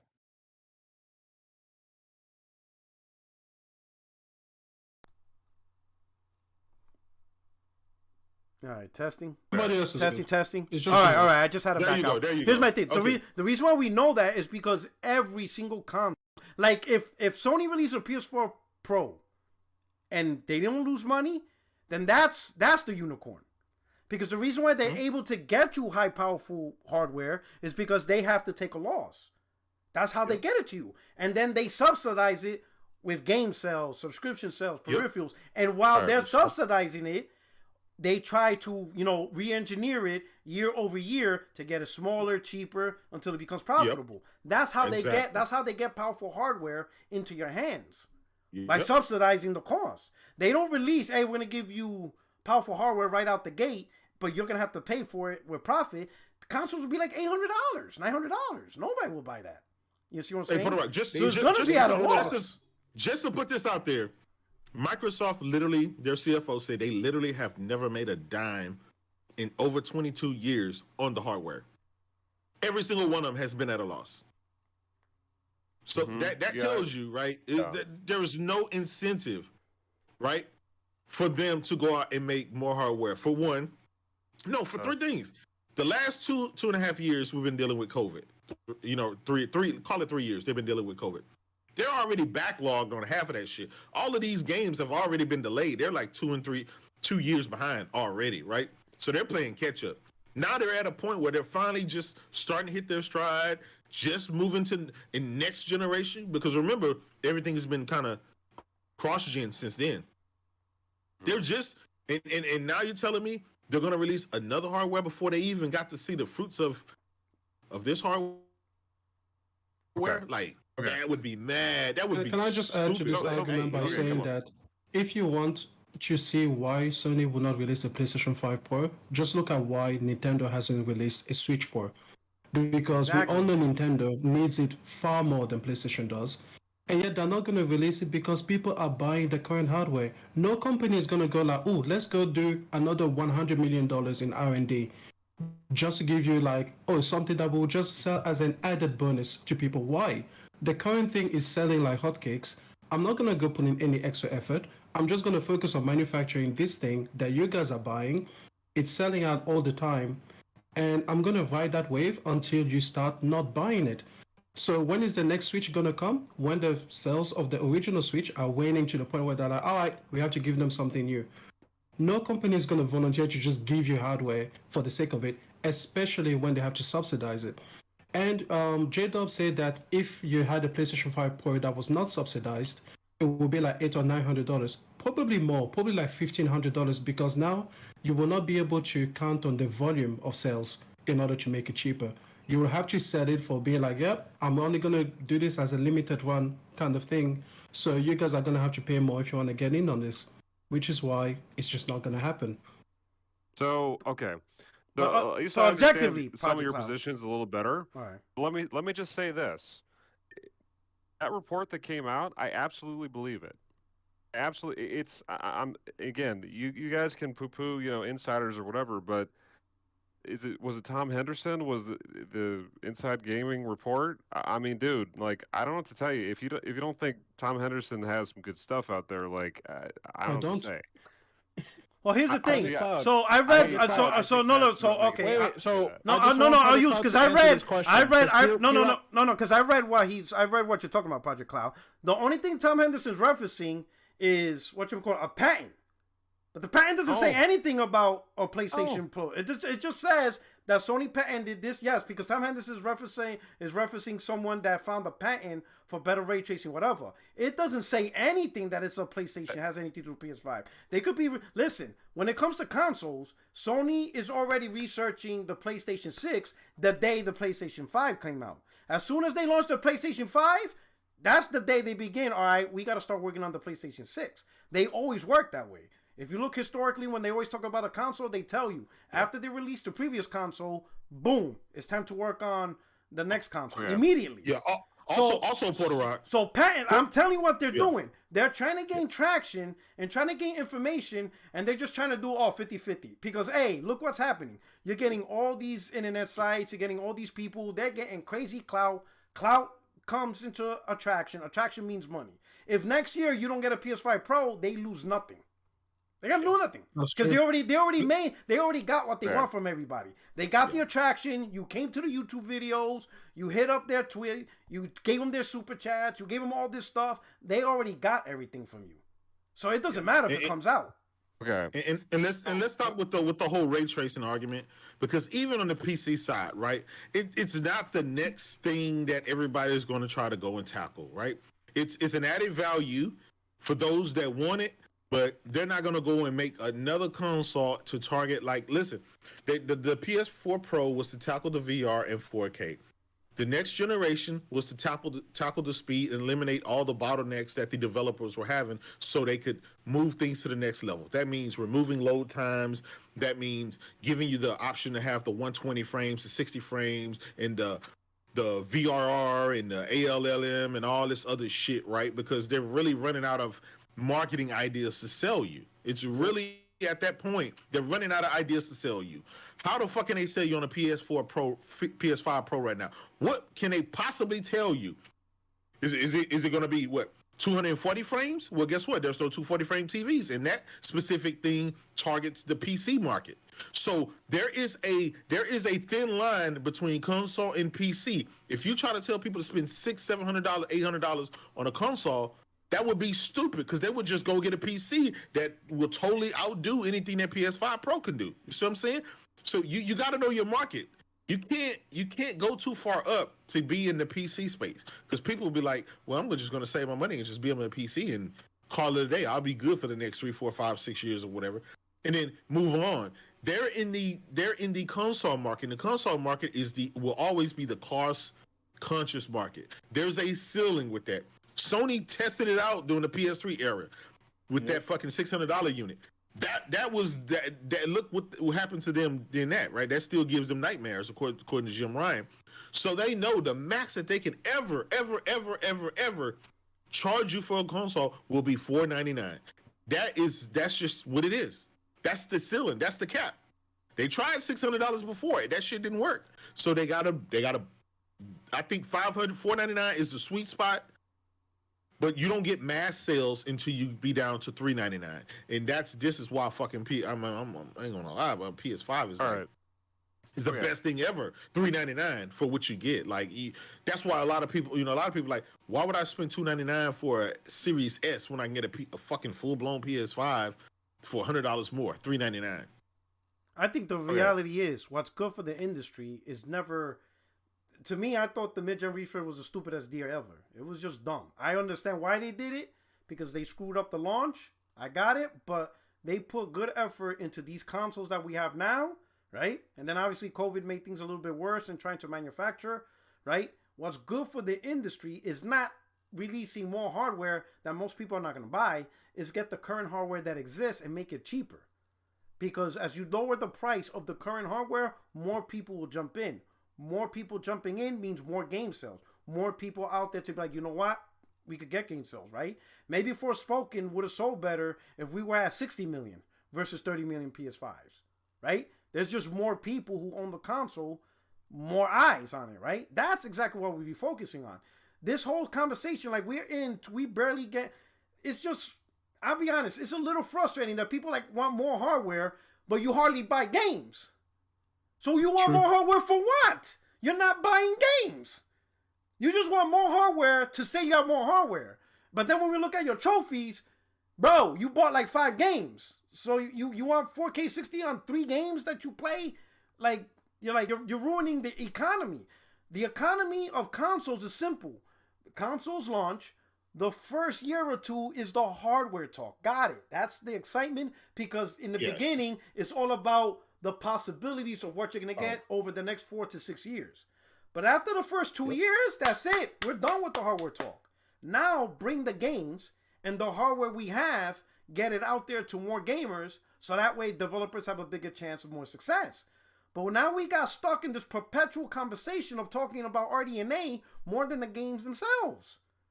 There's people who still want a PS5, and now we're talking about the PS5 Pro. Sony just figured out that they finally got to the point, that they could produce enough to get it up. And you can see, over the last 6 weeks, Sony for the first time has outsold the Switch. 5 to 7 weeks in a row. I forgot the exact number. But week over week over week, they were finally able to outsell the Switch because they finally got the stock in Japan. The console was always getting sold out in Japan, 100%, every time. But the reason why the Switch was outselling was because, hey, lo and behold, if you have more boxes in the store shelf, more boxes get sold. It's a pretty, easy concept. Sony's like, we finally are able to get more boxes in stores. Lo and behold, more people are buying it. Lo and behold, we're the number one selling console. We finally figured it out. Now that they're finally figuring it out, finally getting in the game's hands, we're going to talk about more hardware for the minority few who already own a PS5? That's crazy, bro. At a certain point, the conversation of games has to be the main conversation. It can't always be about hardware every 2 years. Yeah. Okay, so again, I appreciate the arguments you guys are putting forth. They're understandable. But I don't believe any of them. No, go ahead. No, talk. Go ahead. And I'm going to point this out because I'm a stickler for actually sticking with the text of the report. Now, you guys can choose to reject the report based on the reasons that you put, for example. Yeah. Oh, I don't think you guys actually understand the context in which this report is coming out. Okay, you mentioned, No, we're speaking kind of with our common sense and historical and the reasoning behind it. Let him teach us. Yeah, well, I have to be able to talk here. Like, I get where you guys are coming from. I really do. And if you guys end up being right, hey, I know where this conversation happened. You know what I mean? I believe the PS5 Pro is happening. I think it's going to be late 2024, like this report says. If not a year late, within a year later. Like 2025? So, yeah. Oh, if not 2024.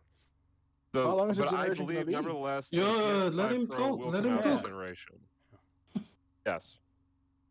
And so the context in which this report is sort of happening along with.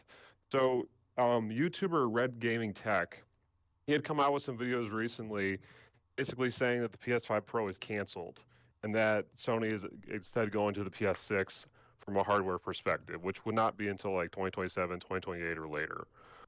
So at that point, I was like, okay, I think the PS5 Pro is done because Red Gaming Tech is somebody who has some good insider information, not 100% reliable all the time with him, but he definitely has some information for sure that is good at times. Tom Henderson, to me, is somebody who is quite reliable, probably even more so than Red Gaming Tech. And Tom Henderson, not that long ago, I mean, it's within the last month or so, if not, a few weeks. He had specifically been saying on Twitter, hey, the PS5 Pro, haven't really been hearing about that, but I have been hearing about a PS6. So that was aligning with Red Gaming Tech. Now he comes out with a report, and the first line in the report says, Insider Gaming sources have confirmed that the PS5 Pro is in development and could release with a tentative release date of late 2024. If you don't understand what that's saying, he's actually saying he has internal sources telling him that the PS5 Pro is a real thing. Now, is it possible that Sony could still end up canceling it? It is possible. It's not without, reasons that you guys maybe put forward. That's not something I can just say, absolutely, this is absolutely a thing that's going to happen. I'm not saying that, but I do believe he has real sources telling him that this is in development and that the plan is to have it released by holiday of next year. Yeah, but he's backtracked his own statements. I'm saying your argument because he has new information. I'm saying your argument is believe this guy. I asked you objectively. Yes. Give me the reason why you think Sony would do this objectively. Okay. What's in it for them? I'll say this. What's in it for them? Given historically the PS4 Pro failed, so we already have precedents of mid-gen refresh being a failure.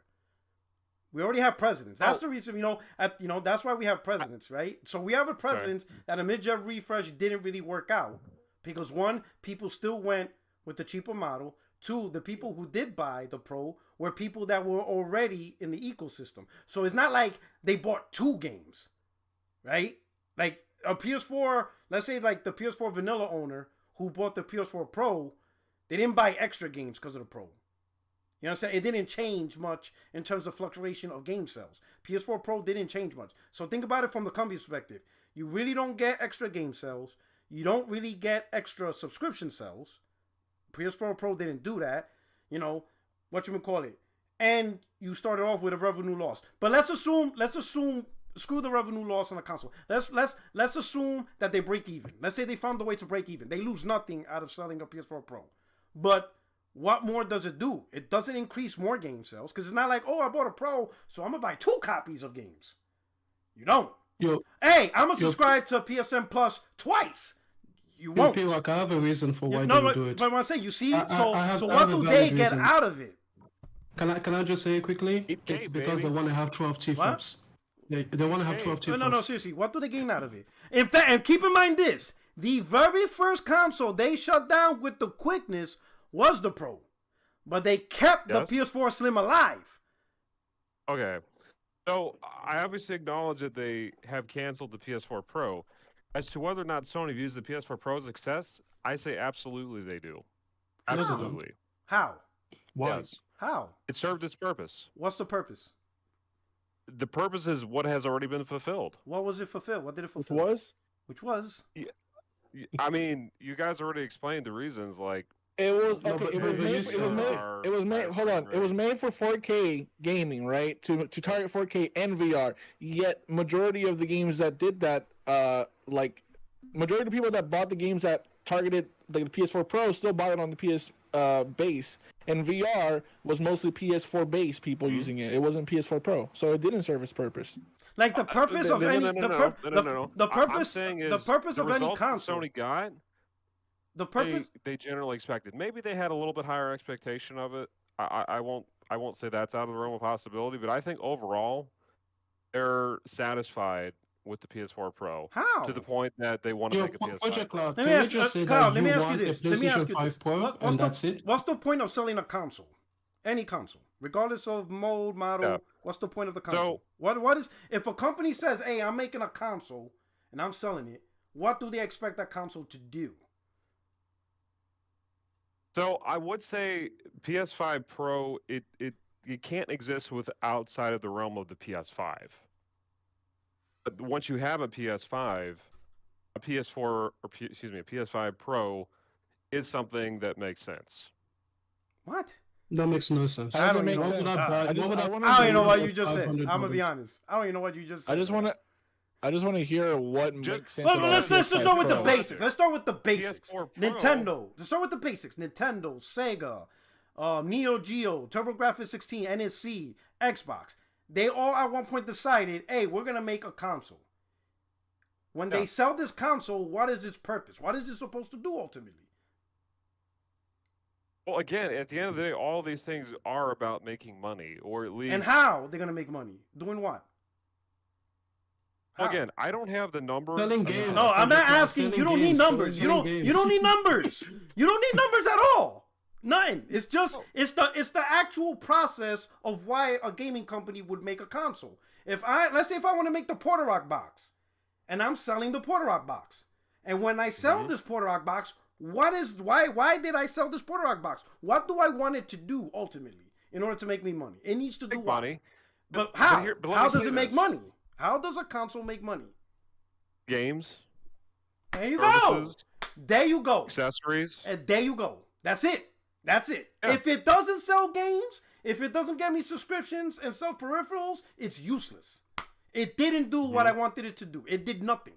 Like, what did you do? I will look at the box and I'll be like, bro, Porter Rock, why aren't you selling games? Oh, because the people already had the other model, so they didn't do shit with me. Well, fuck you then. I ain't got to deal with your ass. Fuck, I made you for. I don't know. Okay, so here's what I want to propose. Even though I do think that if a PS5 Pro comes to be, which I do believe is going to happen, there is going to be an internal business case for it.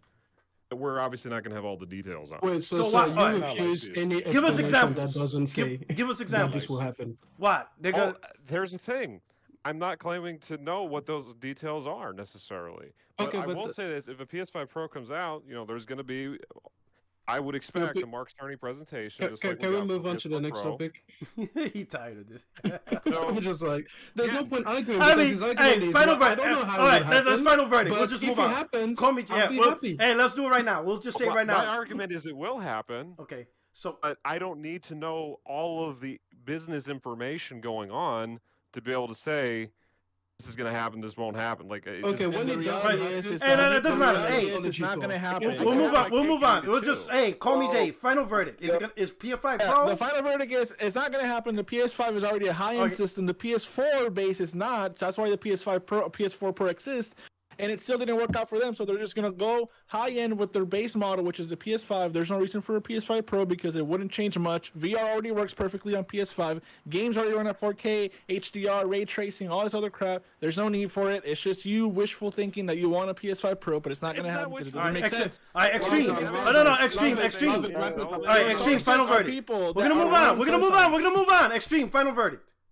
Yo, it's not gonna happen. I don't give a shit what you say. It won't happen. Right. Let's move the fuck on. All right, J-Dub, final verdict. J-Dub, final verdict.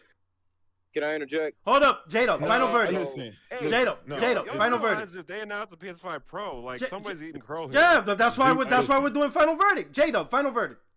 No, it's not gonna happen. It's all one big clout chase, and everybody run with it because this shit has been said ever since they launched the PS5. They came out the very next day talking about, they're working on the PS5 Pro. So it's like, nah, it's a clout chase. All right.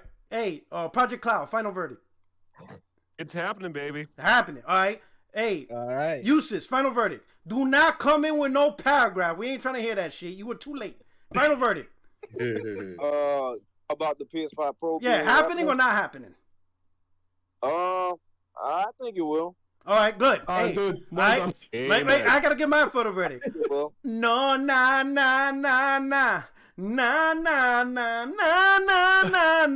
All right, hey, next topic. We're gonna talk about the next topic, all right? Hey, next topic is this, all right? So, Jim Ryan is out here, body slamming the CEO of Microsoft, the president of Microsoft, and Phil Spencer, right? He's out there Bruce Lee and stuff. And it's to the point where Xbox fanboys are sick and tired of him that they are demanding that he gets fired. oh God. They want... Listen to what I just said. Yes, Xbox fans are demanding that Jim Ryan gets fired. They so stupid. Continue. Hey, call me Jay. We'll start with you. What do you think about that?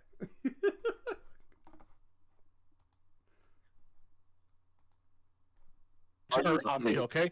I agree with the Xbox fans that he should be fired because he's not adopting Game Pass into the ecosystem. Game Pass is the best deal in gaming. Best value all right? in gaming. This. Oh shit. Game Pass, okay? I don't even do the little trick that these guys do. I give them money, okay? Game Pass is the best deal in gaming, and PlayStation has this PS Extra plus bullcrap. What is this shit, man? What does that even mean? What does that even mean? Great. Don't even he's get focusing on this ABK deal. Just let Xbox buy it. Give us the games. He's not giving us the games because he's too focused. Where's the PlayStation presentation? Fire him, bro. Bring back someone else. Get him out That's of there. it. Get Phil Spencer to run PlayStation. So call me Jay. Respectfully, I understand your opinion, but I guarantee you this: all the 250 people that's watching Porter Rock. So stream if you didn't get the sarcasm, Yo, it's not sarcasm. No. Uses, It's if not you fell for sarcasm, that bro. bait, bro. I don't think it's a sarcasm. Oh man, It's not sarcasm. Listen, man. Listen, I bought a. I have. Call me Jay Check this baited the Check fuck this out out. of Uses, bro. Here's why the Xbox is better. I bought a PS5 and the Series X. I put a lighter under both of them, and the PS5 melted. That means the Xbox is better. The Xbox didn't do shit. 100% scientific test. I can right. concur. It's better, man. It's better. I remember I it has put- 12 T bags of power. The first thing I did before I did that, I put them both outside, and I was like, free, for sale, and the PS5 left. The Xbox didn't. It's better. It wanted to stay with me. And it did. It's better. All right? That's it. Close case. Right now, you just That's my capping verdict. right Call me Jay. You funny as hell, bro. 100%. I support Call Me Jay. I am next online. I just want to say Go ahead. that Go ahead. What do you think? Jim Extreme? Ryan I love should be xCloud. fired. Fire Jim because Ryan? He is making PlayStation better, and we can't have that because Microsoft needs to compete. Let them compete. And Game Pass isn't yet at like 30 million subs or 50 million or whatever they will need to make money and be profitable. So we need to get rid of Jim Ryan. We need to get rid of Herman Hulse. We need to get rid of Sarah Bond so that she can go to PlayStation because she's doing nothing for Xbox. So and Phil Spencer needs to run PlayStation, and Aaron Greenberg and Matt Booty and everything. They should just run PlayStation as well because they've been doing a fantastic job with Xbox. Oh shit. That is my stance. Game Pass is the best deal in gaming, even though it is more expensive than PlayStation Plus, which offers more games at a cheaper price. All right, let me hit up some super chats and I'll go on to the next one. JFK TV, my brother says, I really don't have anything to say. People in the chat, get them likes up. Thanks in advance. Oh, thank you very much, my brother. We got Miles with the super chat. Miles says, Tom is the same guy who told us on August 29th, 2022, the exact date Discord will come to PS5. He was accurate. He was not putting this info out of his arse. All right. Okay. And then let's see. All right. Also, Porter, I want to mention this. You know what's funny? I didn't realize, I don't know if y'all talked about it, but Astro Playroom outsold the amount of subscribers that Game Pass has. Astro Playroom outsold the amount of people who are subscribed to Game Pass. That's one of the most hilarious shit I ever witnessed. Bro, in the gaming, is it in Game Pass? Bro, no. Is it in Game Pass? Bro, is it in Game Pass? Astro PS5. Playroom's packed in the PS5. PS5. Throughout the whole 2022 is it in Game Pass? Throughout the whole 2022 year, it was all about Game Pass. Tell me how that shit changed so quick. Jesus, this game that you're talking about, is it in Game Pass? No. Doesn't exist then. It doesn't exist. Hey, let me do another super chat. Magnum Visuals. PS4 purpose was to push game development further? PS4 Pro purpose? I'm assuming he's trying to say PS4 Pro purpose was to push game development further. I don't know about that one. Oh, yeah? Kali Yuga. Until cross-gen stops. Gaming has always been pushed forward when the console has limitations. When the PS4 had limitations, they had to make different systems to push the graphical fidelity and gaming-ness of the game. What pushes gaming forward is new hardware. Like, actually, the hardware in the PS5 is completely different. Be like that PC game that's on space. That's just completely ridiculous. Yeah. Because PC doesn't have a ceiling, and if they don't want to have a ceiling, they just don't. Yeah. So it needs a ceiling. And plus, here's another thing. Here's another thing. PS5 is a completely different architecture than the PS4. So it's like, it's not like PS4 Pro led into PS5 development. So, Porter, my question to you on this, man, what is your with Microsoft and Sony? Because that's ridiculous. What happened? First, hold on. First, the console sold over 30-something million. Now you telling me a game sell over? Man, the game was so short that Spider-Man 3 took almost a whole generation to sell 30 million. All right, Uses. What is your take on that? Uses. Let me help you out. Fall back. I don't think. Uses, bro. Like the whole Astrobot selling. We don't want this argument. No, let me tell you. The Astrobot selling 30 million is just troll bait, bro. It's packed in with the console. Yeah. Like, bro, it's not a big deal. It's Game literally Pass. That's irrelevant. Literally, if you buy the console, you get Astrobot. It's like literally. Wait, P-Rock. In his defense, if you don't buy the console, you don't get the game. So technically, the game costs you at least $400. Think about it. That's true. Think about it. That's true. But we got more things to argue about. Yeah, I'm not listening. I'm not getting into Astro. That's just bad troll bait. I'm not getting like you just really want to have a conversation on that. Like, bro, it's packed in. That's just like what was it? Wii Sports? Wii Sports. Yeah, like I ain't talking about that shit. Like it's literally. I did say that the console was gonna outpace Game Pass subscribers.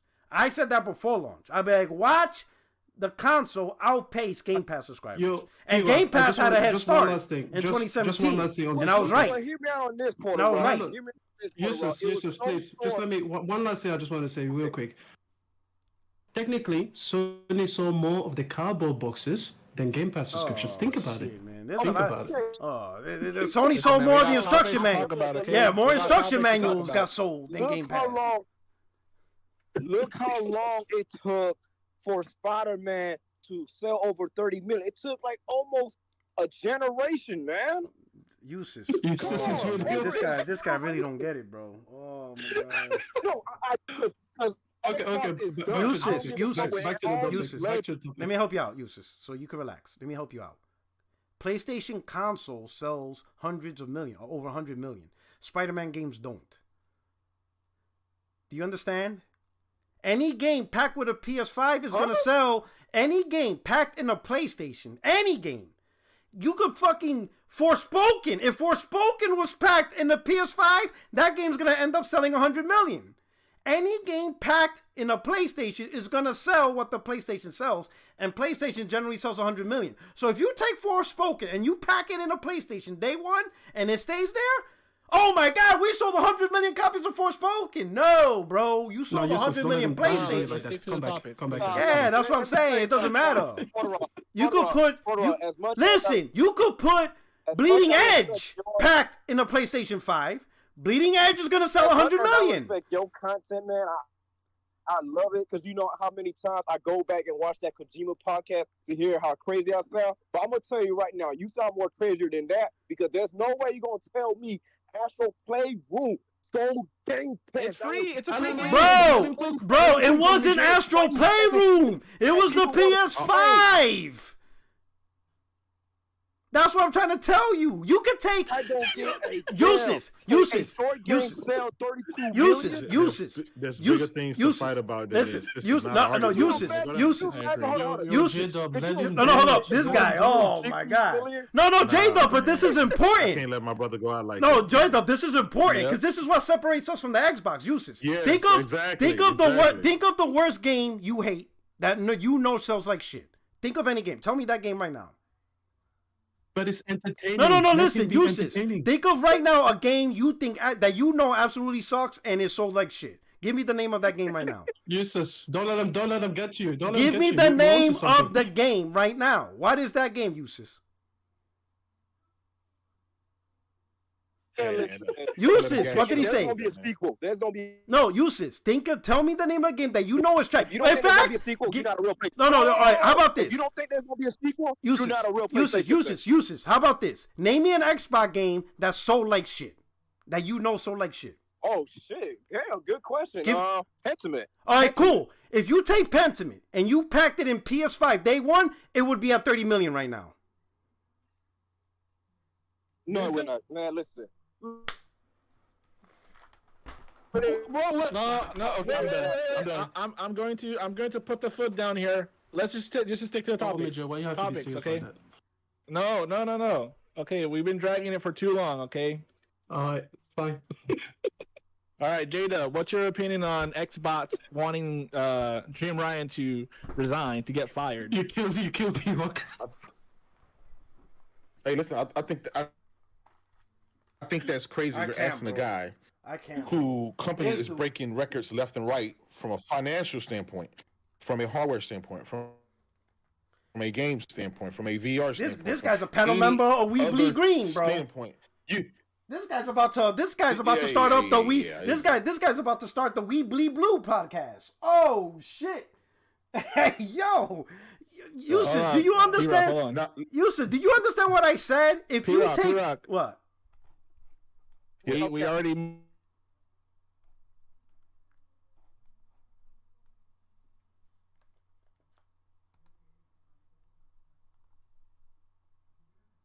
Yeah, I'm gonna be honest. Did he understand? Does Yusuf understand what we're telling him? It's actually sad, right? And it shows Yusuf, my brother. And you want their coach, the head coach, to be fired because they win too many championships. Like, what are we doing here? Why are we even entertaining that? Bots saying that they want Jim Ryan shows you that they care more about these executives than they do of having any games, and this is why Xbox is last place.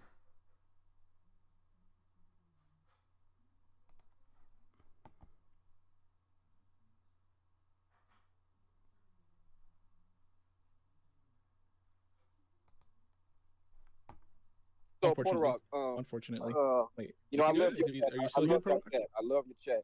Because the reason why I love y'all chat, because first I disagree with what the hell you guys are even saying on there. First off, no, I'm not a troll. Second, I don't need no damn water. JS it says no sound. And then on top of that, well, hold on, no sound again. What saying from no the chat?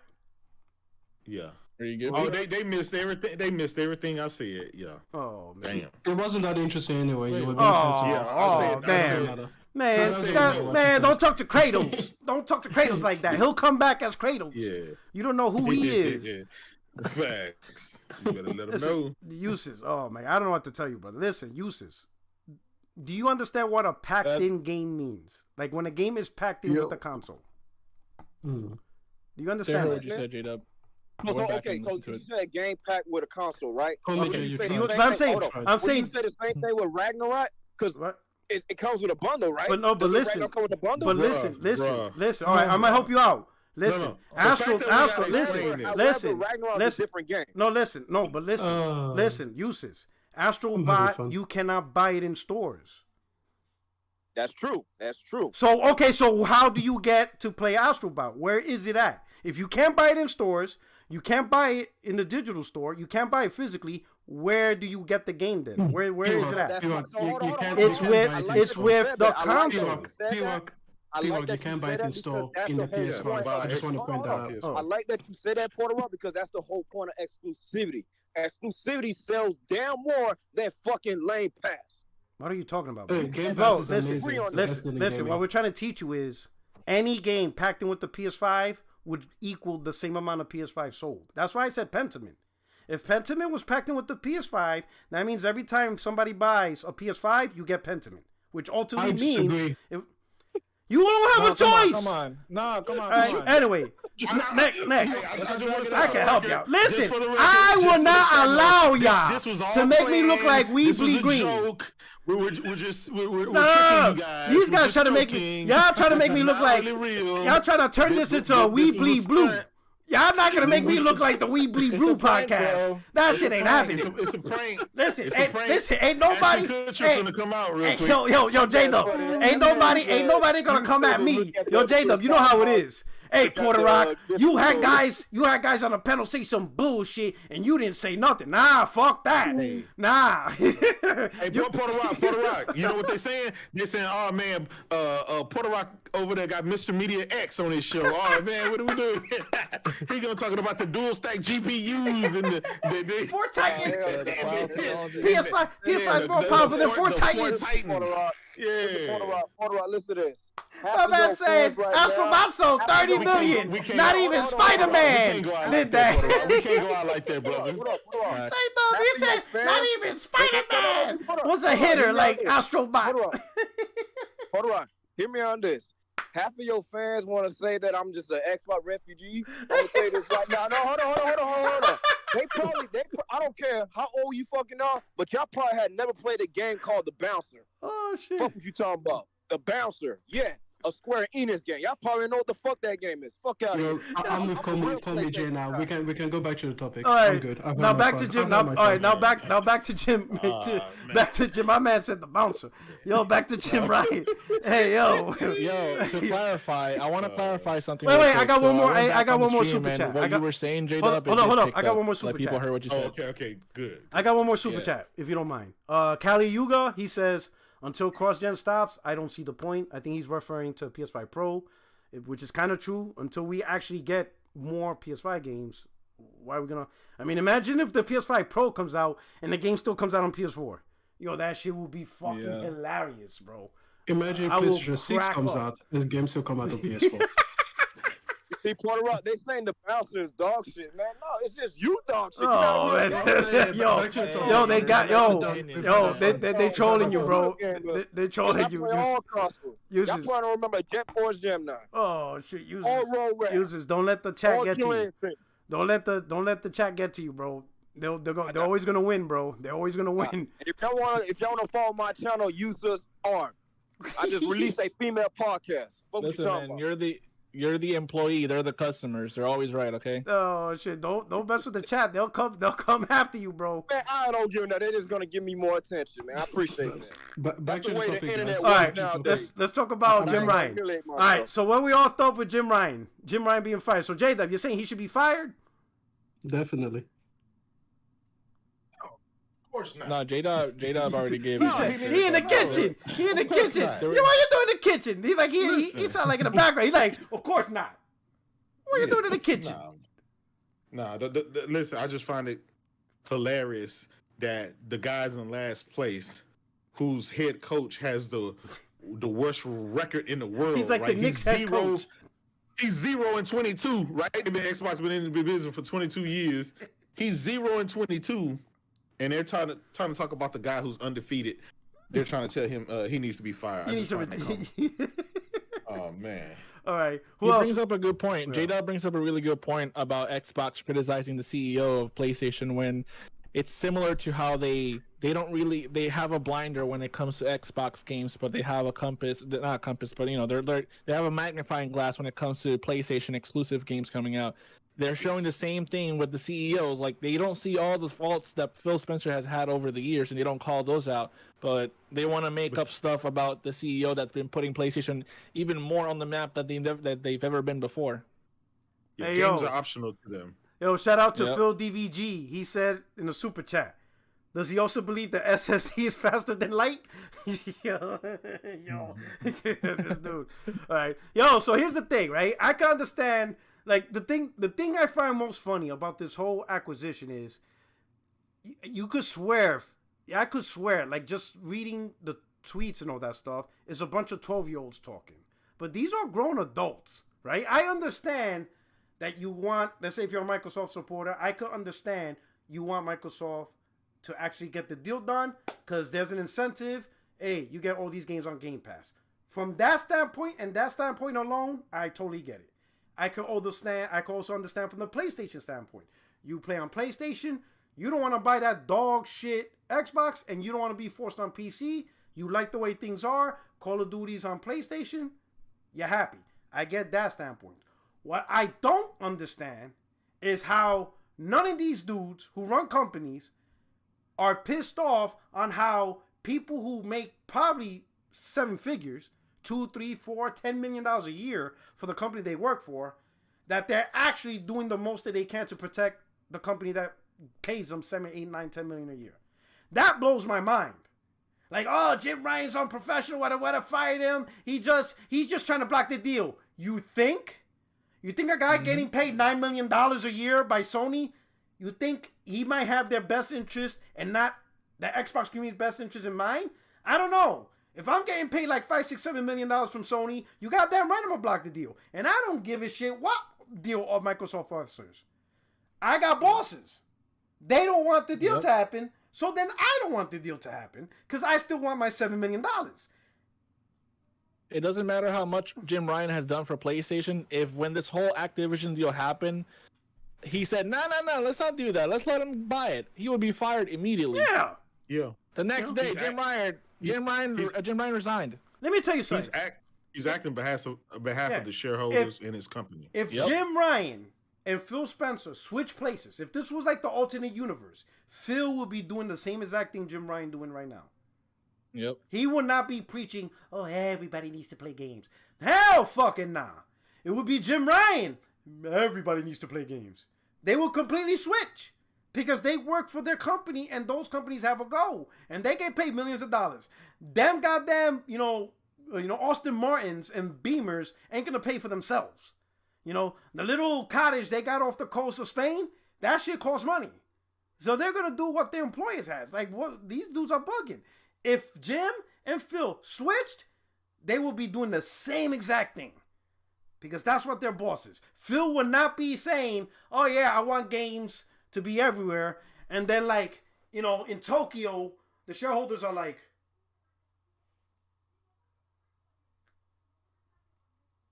did you tell him that? I didn't tell him that. Did you tell him that? The whole boardroom's confused. Like, what the fuck is going on here? Like, yo, fire that dude. Like, get him out of here. It's like, yo, it's insane. It's absolutely insane how they literally took $1 million executives and like humanized them to not actually think that their number one concern is not profits for the company. Like if it's like they're part of a religion or a church or something. Yo, it blows my mind, bro. Like these guys actually look at them not as for who they are. They are CEOs of in Phil's case of $1 trillion company, in Jim Ryan's case of $1 billion company. What CEO does not act at the best interest of the company? Like, what are we doing here? Like, what is this, a Peace Corps? Like, yo, this shit, that's the only thing that blows my mind, that nobody sees these people for who they are. CEOs. I just want to say that you're wrong. Phil Spencer is just here to give more choices to gamers, to allow you to play the games that you want, on the devices that you want, in the places that you want, at the prices that you want. That's really what he's here for. Game Pass, baby. Yeah. 100%. Let me say one thing about this whole stuff, right? This whole thing has just really exposed a lot of the Xbox fan base, and the mere fact that these guys they will say anything, not for their console, not for their brand, but for the executives at Microsoft. Whatever Phil wants, whatever Phil says, these guys will go and attack pregnant women, Lena Khan. They will go attack politicians. They will go attack journalists, any and everybody. They will go attack. They will go do whatever. But the fact that Jim Ryan, Sarah Bond, and the rest of those guys went out there and lied to these guys about the games that they'll be playing within the next 12 months, and they didn't even blink. So that tells you that gaming, and I'll still say this, gaming is optional to these guys. These guys are Microsoft fanboys. They're not Xbox fanboys. They let Phil Spencer turn their Xbox console to a ecosystem, to everything besides the fucking hardware, besides the console, right? So, but I want to say this. I believe that's because these are the new generation of Xbox dudes. They came into the gaming community. They found something, or whatever they found that was like open arms. I call, a lot of people call them rejects or whoever, but just guys that just want to argue and fight and just support Phil Spencer or whatever executive they say. They could care less. If Phil come out tomorrow and say, "Hey guys, we're going to get rid of the hardware. We got our old ecosystem. We got PC, we got Samsung, we got cloud, we got tablets and all this stuff. That's good for the gamer. That's going to embrace." These guys will be okay with it. They wouldn't blink. They'll just say, yeah. They would spin it, and they would say, well, this is where the industry's going. Everybody's going to do it. Eventually, Jim Ryan is going to do it. I mean, I'm saving money. Their coping mechanism, right? Their coping mechanism, that cognitive dissonance that they have, it doesn't allow them to question Phil. It doesn't allow them to get mad at the lack of games, the lack of performance from their hardware, the lack of anything else. And this is why the brand is dying. This is why it's dark times ahead. He said it's dark times ahead. Yo, shout out to Jenna Hayes with the super chat. She says, "How is Lulu from Activision an executive? She looks and acts like a little girl." She trying to get paid, Jenna. Yeah. She trying to, Listen, she's going to get like $12 million. So I'll do the same fucking thing. She trying to get paid. She trying to get Microsoft to sign that contract, get her money, and she out. She out. She going to take her millions and run. All those executives. They're running. Cashing out. They cashing out. They want to cash out. They don't want to be there. They want to cash the hell out. Cash out now. I'm going to be honest. I don't blame them. I'll do the same thing. Because they'll be stuck with Bobby Kotick if they don't cash out. If this shit don't go through, she got to stay working with Bobby Kotick, and she probably tired of all his sexual advances. So she done with that shit. She want her millions. She out, bro. Even Bobby Kotick, even him, he's going to get a what, $32 million? Some insane compensation for whenever he decides to leave. This is a executive play. This is a corporation play. This is not for gamers. This has nothing to do with gamers, right? It's literally what it is. This deal doesn't benefit the Xbox console at all. Or you Xbox fan, this benefits you literally zero, but you guys are fighting for it. It is what it is. Well, it does benefit Game Pass guys. Yeah, but what good is Game? Listen, here's the thing about it. Game Pass has been a thing since 2017, Porter Rock. Oh. Right? You can without having an Xbox console, you can play games on Android phones, iPhones, Samsung TVs, web browsers, PC. It's a million different ways, right? That you can play the Xbox without even having a console. And this has been a thing since 2017. And they only have 25 million Game Pass subscribers. That's the peak. So they've opened the door to over 2-3 billion gamers, right? Why aren't people partaking? So I'm gonna say why aren't they partaking? So I'm gonna say this. So there's a dude on Twitter. He's a cool dude, Jacob to Israel. You probably know him too, right? Yeah. He says it the best. He says, "I get it. Game Pass ain't tracking. It probably ain't reaching the numbers Microsoft does, but I don't give a shit. I'ma eat until it fails, and until it fails, I'ma just eat." Whatever happens is Microsoft problems. All I know is I'm eating. And I think that's the mentality for a lot of Xbox gamers.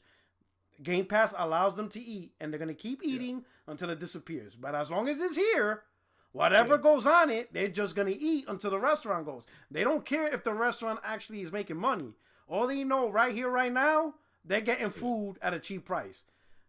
Jacob, and I respect that. He says it's not his problem if Microsoft's not making money. All he knows is Microsoft is feeding him, he's just going to keep eating. And if this Activision deal goes through, he's going to keep eating. If it ends up being the worst decision for them, it's not his problem. He ate. He ate for as long as he can eat. And that's his view. He will eat Game Pass until Game Pass no more, and then he'll just move on to the next thing. It's not in his eyes, Xbox could fail, he won't give a shit. Listen, I understand that. Yeah, so the reason I'm so passionate about this is because I was a Sega guy. I was that guy that thinks Sega couldn't do any wrong, right? When everybody was repping Nintendo, I was the Sega guy. And I was there, in doubt that Dreamcast was going to go away, right? I had my 2K, I had my NFL 2K, the best games ever. I'm good. I got my Ferrari 355 game. I got my Crazy Taxi. I'm living high on the hog. I'm living good. Right, I wasn't paying attention to all these guys that were pirating the discs, burning the CDs, the games on discs, and modding the console. I wasn't paying attention to all that. It didn't bother me because I didn't care. I was a Sega dude, right? Also, man. And then one day, I opened up my fucking GamePro magazine, and they were like, "Yeah, this is discontinued. They're stopped. Yeah, discontinued. the price is dropping to $99. There will be no sequel to this. There will be no credits. It is what it is, right?" And then I got that look of shame because I helped walk the fucking Sega down the fucking plank. I feel like I supported them. I should have been like, "No, don't walk this way. Go the other way. Don't do this," right? Don't do this. I should have been showing my dissatisfaction to what the fuck was going on. No. But I didn't. Were you dissatisfied? I didn't. Yes, I'm dissatisfied because fucking. No, were you then dissatisfied? Because you said at the end I was. Yeah, at the end I was because that's when. But during the moments you were not. Well, I would say this. So I could give you some things. There's things that Sega did that I thought was a cool idea, but it just felt like, for example, Sega CD. Yeah. And then they just didn't support it, and I'm like, what the fuck? Like they hardly had games for it, right? 32X. Yeah. 32 graphics without having to buy a new console. I thought it was a great idea. Yeah. They hardly had games for it. Right? And I was like, what the fuck is going on? They had Sega's 3D glasses. I had that shit. Yep. Also flopped, right? So Game Gear also flopped. So I'm like, yo, they had a lot of stuff, but all of it flopped. Yeah. Now, at the time, I was younger. I wasn't into understanding the gaming industry. It wasn't until after the fact where I learned all these things. Sega was creating stuff, right? Yeah. Like peripherals and all that stuff, but ultimately it didn't sell, and therefore they just shut down, right? So they lost profit. Yeah. So they kept losing money over money over money after idea, right? Yeah. They just couldn't keep up, and that's why it ultimately ended up. I mean, 32X was a failure, Sega CD was a failure, Game Gear was a failure. They actually had an attachment to make the Genesis backwards compatible with the Master System. I bought it. Most people didn't, so that was a failure. Believe it or not, Saturn was also a failure. Yeah, that was a failure. A lot of people didn't support it because they actually tried to do dual processor. There was a lot of failures in Sega's book, and it just caught up to them. It was Sega Saturn. I mean, not Sega Saturn. It was Sega of Japan doing something different than Sega of America. Yeah, that was another thing. Totally different. Yeah, right? The Sega of America created the 32X, while Sega of Japan was working on the Saturn. Right, was released the Saturn, and Sega of America still wanted to milk the fucking Sega Genesis. They weren't ready to go to the next generation. Sega Japan was like, man, we're moving forward. Right. So you had that internal back and forth across the pond, and because they weren't unified, eventually that led to that was to the demise. So Sega of Japan, Europe, America, they didn't speak the same language, and not literally meaning they didn't look at Sega as a whole entire global item with one vision. So that was the uses. Exactly. Part of the Wild West mentality that people had back then, like the Sega of that area where there's like, we're just gonna focus on our people here. You focus on yours. You do whatever the frick you want. It's still Sega, so it doesn't matter. It's crazy, but it didn't work out. Uses with the super chat. Uses said, if you don't see the obvious of me not supporting Lane Pass, you 359 supporters mentally need help. Clown. Shout out P Rock. Hashtag swass up, don't act up. What? This dude, Psycho Gamer with the super chat. He says, Willis, what you talking about? What gamer would rather spend $75 for a game instead of getting it on Game Pass? The deal hurts no one but PS pockets. Let's keep it 100. Yeah, that was to me. That was he said, what is Jay talking about? Yeah. What I'm talking about, listen, I've never, hold on. I've never said that Game Pass was a bad deal. If you're new into gaming, or if you don't play a lot of games every year, it's great for you. It's a great thing. But to the hardcore and to people who care about the big blockbuster games, right? Think about it. The God of Wars, the Spider-Mans, the Zeldas, and all that stuff. Those games can't be had on a cheap service. It's unsustainable. That's what those companies are saying. Not everybody has $2 trillion to keep money hatting these things, right? So on the flip side, yes, you're getting a bunch of cheap games. You're getting 200 games in Game Pass that you can play to your heart's content until they remove them from the store, right? That's fine. But with that being said, and with that Game Pass in place, you're never going to have a Spider-Man. You're never going to have a God of War caliber game. You're never going to have a GOTY, right? You're never going to have the big blockbuster shit that really sells consoles, right? And really sells you on the service. This is why Game Pass is still sitting at 25 million peak over the last 5 years. This is why it keeps missing projections by 10 million. It is what it is. You get what you pay for. And listen, I'm not knocking that. I honestly believe that majority of Xbox fans are okay with what they're getting on Game Pass, and that's fine by me. But that's also a reason why I took my Xbox to Game Pass and got rid of it, and I'm completely out of the Xbox ecosystem. Right? I'm done. Because that doesn't fit me. I want the big bangers. I want the great games, not the games just to keep me busy because I have I don't want to have to go into a store, right? A store and just search there and see if it's something that's there. And I went through 200 games and I still can't fucking find anything that I want to play that's worthwhile, right? And I turn the shit back off. I don't want that. I want to be able to turn my console, go to the store, and know what I'm getting, and know that I can search and find anything and everything, and it's on a grand scale. And I get it. Maybe I'm shallow because I like big, bright lights, right? Game Pass is a dim, little, small room, right? That it's okay. It'll get by, but I like the big New York City Times Square lights. You see what I'm saying? That's the type of gamer I am. And so it is what it is. I'm not knocking anybody who's subbing to it. Fine. But what I'm saying, right, is everything that they're doing and how it's looking, and because they're down 13% year over year, because the numbers are just not on their sides, the financials are not on their sides for Xbox, right, for the division. I see it going the way of Sega. That's just my opinion. Hey, Porter, I got an interesting question to ask you. That your chat was trolling me big time. No, and this might lighten them up big time. Due to the fact we were hearing all these rumors about, the PS6 coming pretty soon, and the PS4 Pro is on the way. Do you think by 2024, 2025, we should see a sneak peek for Bloodborne 2 that were released on the PS5, or it will release on the PS6? Nope. Give it up. Give up Bloodborne. This man. guy, yo, you be doing, Jesus. yo, I ain't gonna lie, you be doing leaps, cause Yeah. like, how you go from PS5, PS4 Pro to Bloodborne? That's not even like the same topic. You could have just said, bro, do you think Bloodborne 2 is gonna happen? You could have cut all that nonsense out. Listen, I don't think I'll be honest. One, because Bloodborne, while it's a Sony IP, it was co-developed with From Software. I think From Software was the lead developer. They're not making exclusives for PlayStation no more. They're making too much money. One, they fall under Kadokawa. Two, they're making too much money making their own shit. So I don't think they got time to waste on their talent on a PlayStation exclusive when they could just make multiplats and just make a shit ton of money for the company they work for.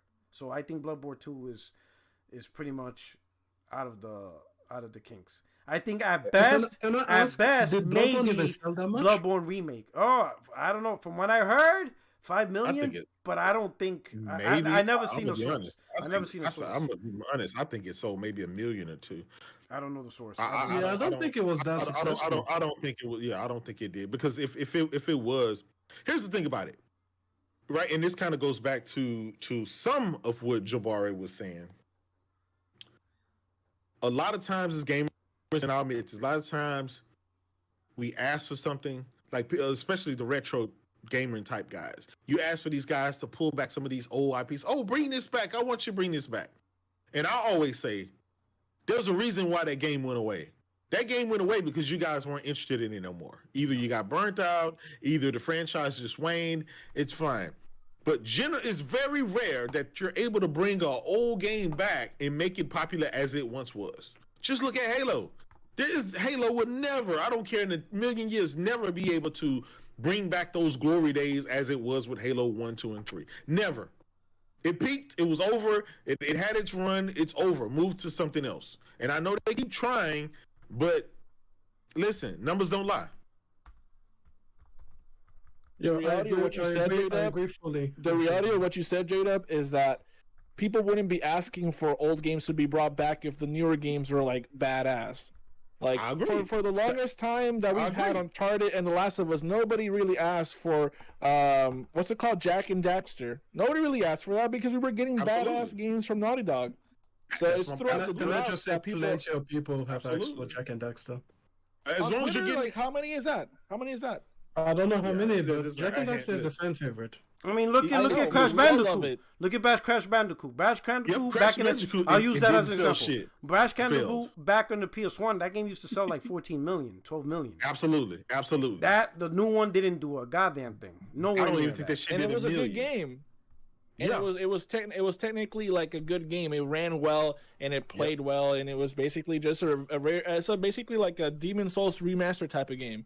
It looked way better and it played similar, and it still didn't move the needle. Yeah. So, like I say, gamers have a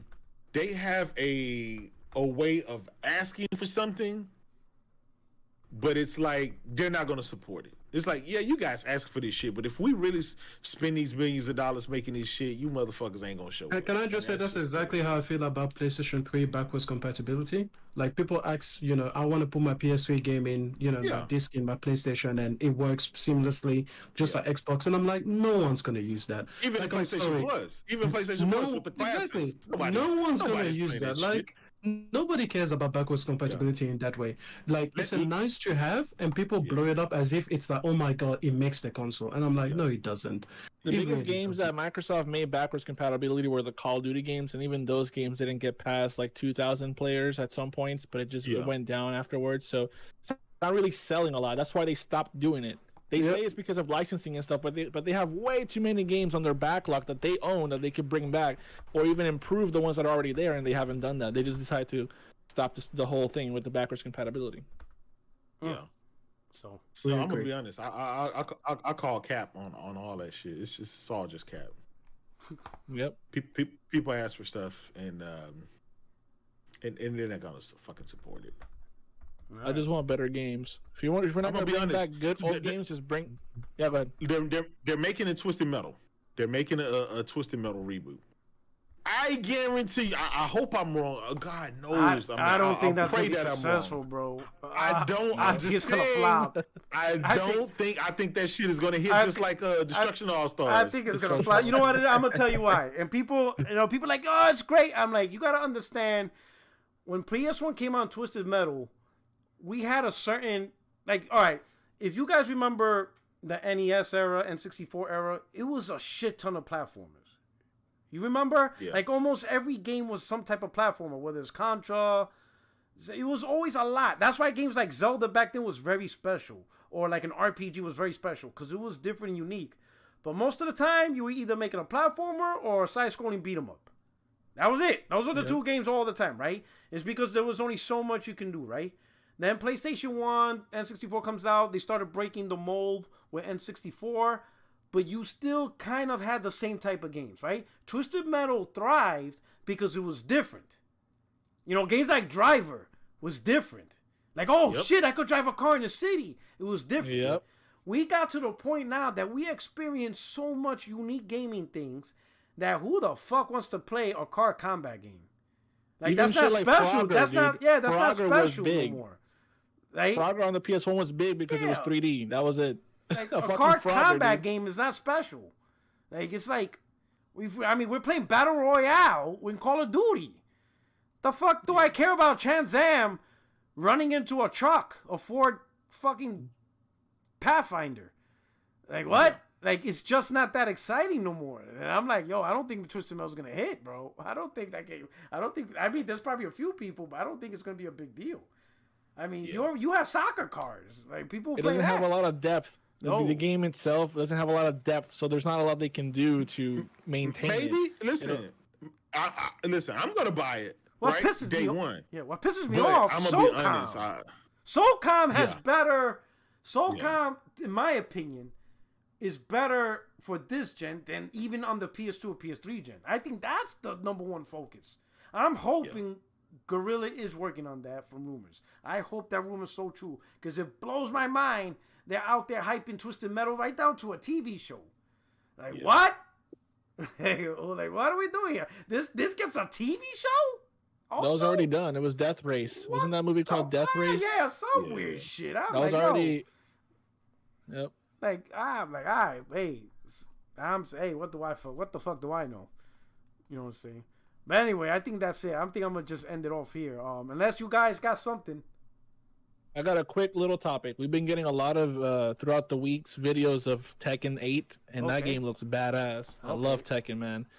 The game looks absolutely insane. Tekken 7, you can tell it was still like, because it was technically a PS3 game that just got ported to PS4, and they just kept working on that. But Tekken 8 is like, you know, a PS4, let's say, or PS5 game, and it shows.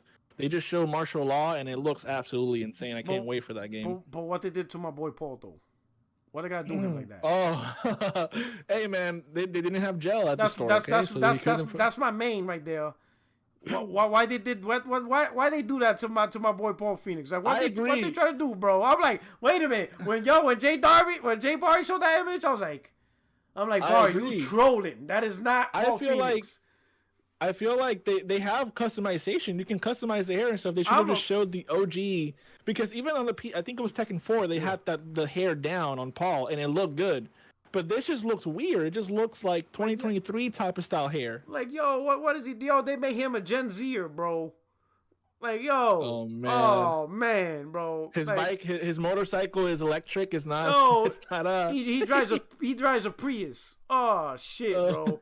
Yo, anyway, man. Damn, bro. They did my boy dirty, bro. I'm like, yo. Anyway, we're gonna end it off here, yo, Jay. Shout yourself out. Thank you for having me, man. It was really fun as always. You know, we always find new things to laugh about in this podcast. And this live stream, okay, not a podcast, a live stream. This is a live stream. This is live. Thank you for the chat. The chat kept everything super energetic throughout most of it, and it was really fun. Please hit the like button. Please support P-Rock, bro. And thank you so much. If you want to watch me stream whenever I stream, you can go to Twitch and just look up Call Me J360, and I'll be there whenever I go live. But yeah, thank you so much. Yeah, the chat beat the brakes out of uses. They had that dude crying. Oh shit. AO Extreme. Down Under. Yo. Hey guys, what's up? What's going on? Shout yourself out, man. Let them know. Listen, P-Rock said that I had to be the resident Xbot for the night. I hope that I did everybody proud that reps that side. I just want to close out by saying that we should definitely fire Jim Ryan, get Phil Spencer to run everything, and Game Pass is the best deal in gaming, even though PlayStation Plus is a superior service. And yeah, that's all I want to say. All right, no doubt. All right, thank you. All right, Eustace is back. Yo, you okay? Oh no, I'm good, man. I also want to. You got your medication? You got your painkillers? Because the chat beat you up good, bro. Whole body, man. None of these clowns don't even know what Heart of Darkness is on the PS1. I'm just saying, they came in like Charlie Murphy. They beat you down on your own couch. They beat nobody. Shoot, I'm gonna tell you that right now. They had you crawling, man. Yo, you got the chat, man. You know what I'm saying? They said, fuck your couch. Hey, they internet gangster. That's the difference. But on top of that, I want to say this to y'all Lane Pass fans. Ha ha ha. Square Enix has made a deal to where they still gonna be delivering exclusivity games to Sony ecosystem. So if you really think I'm just a Xbox refuge, FOH. Period. Hey, the chat said they gifted you a 14-day free trial Game Pass. It's in your DM. The hell, oh man. It's a guy. I don't know the Twitter account's called Kratos. That's why I love your fans, man. Your fans. No, it was a Twitter account called Kratos. Oh man. Yeah, I'll be reading Kratos. He said Merry is called Christmas Kratos. Merry Christmas. He blessed you with the gift that keeps on giving. Over 400 games. Y'all funny, man. J-Dub, my brother. Yes, sir. The antagonizer. The antagonizer in chief. Facts. Just follow the bot tiers. Yes, you guys find me on Twitter at JDubCity16. And also, I'm starting to put more and more content back on my YouTube channel, man. So go and take a look-see. Now, so J-Dub was really one of the few Xbox YouTubers that actually showed games on Xbox. But now that he got rid of Xbox Series X, I don't know where you're going to get your games at. Like, J-Dub was it. That was it. It was it. Last of the Mohicans. He was the only one playing the game. Listen, P-Rock, listen. I tried. I did my share. Remember, I tried he played to Bleeding get Edge. to win MPDs. He played Crackdown 3. He buying everybody Xboxes to try to win the MPD something. Exactly. He tried something. He tried everything he could. There's only so much one man can do. Yep. One thing you said about me is I gave it a genuine try, man. And again, these are days that are very similar to the end of Dreamcast. That's how it's feeling, man. Damn. Hey, P-Rock, also to catch up on the Xbox fanboy demand Jim Ryan V5, I can see the reason why they're thinking like that is mainly because they're jealous to the fact that consumers still gonna have to buy PlayStation consoles in order to play the games. Like, they want PlayStation games to be played on Game Pass to where they can laugh at PlayStation in the future, which that's not going to fucking happen. We know how Sony is, and they've been doing it for almost 2 decades. We're never going to see any Sony exclusivity on Microsoft. However, that bullshit ass Death Stranding game doesn't even fucking count because it's Xbox Game Pass PC. Period. All right. You let him know. He got that off his chest. Your system. He got that. He got it. You let him know. I support you. Yo, my man Eustace is in this room punching the pillow. No, every time he sees a game that wasn't screwed on PlayStation, go to Pink Pass, he's like, yo, P-Rock, he must have a boxing bag by the door, MMA gloves on the floor. Oh, my man's whooping the shit out of his Phil Spencer pillow. Oh shit. Oh man, I just want Xbox. I want Xbox to do better. I want there to be the Xbox they were back in the original Xbox days, but they're not. It's not gonna happen. Yo, Game Pass. Oh man, I'm dying. Yo, fucking use. Anyway, hey, this is your only friend. These YouTube streets for Rock77. Yo, I hope you enjoyed the show. We'll catch up to y'all next Tuesday.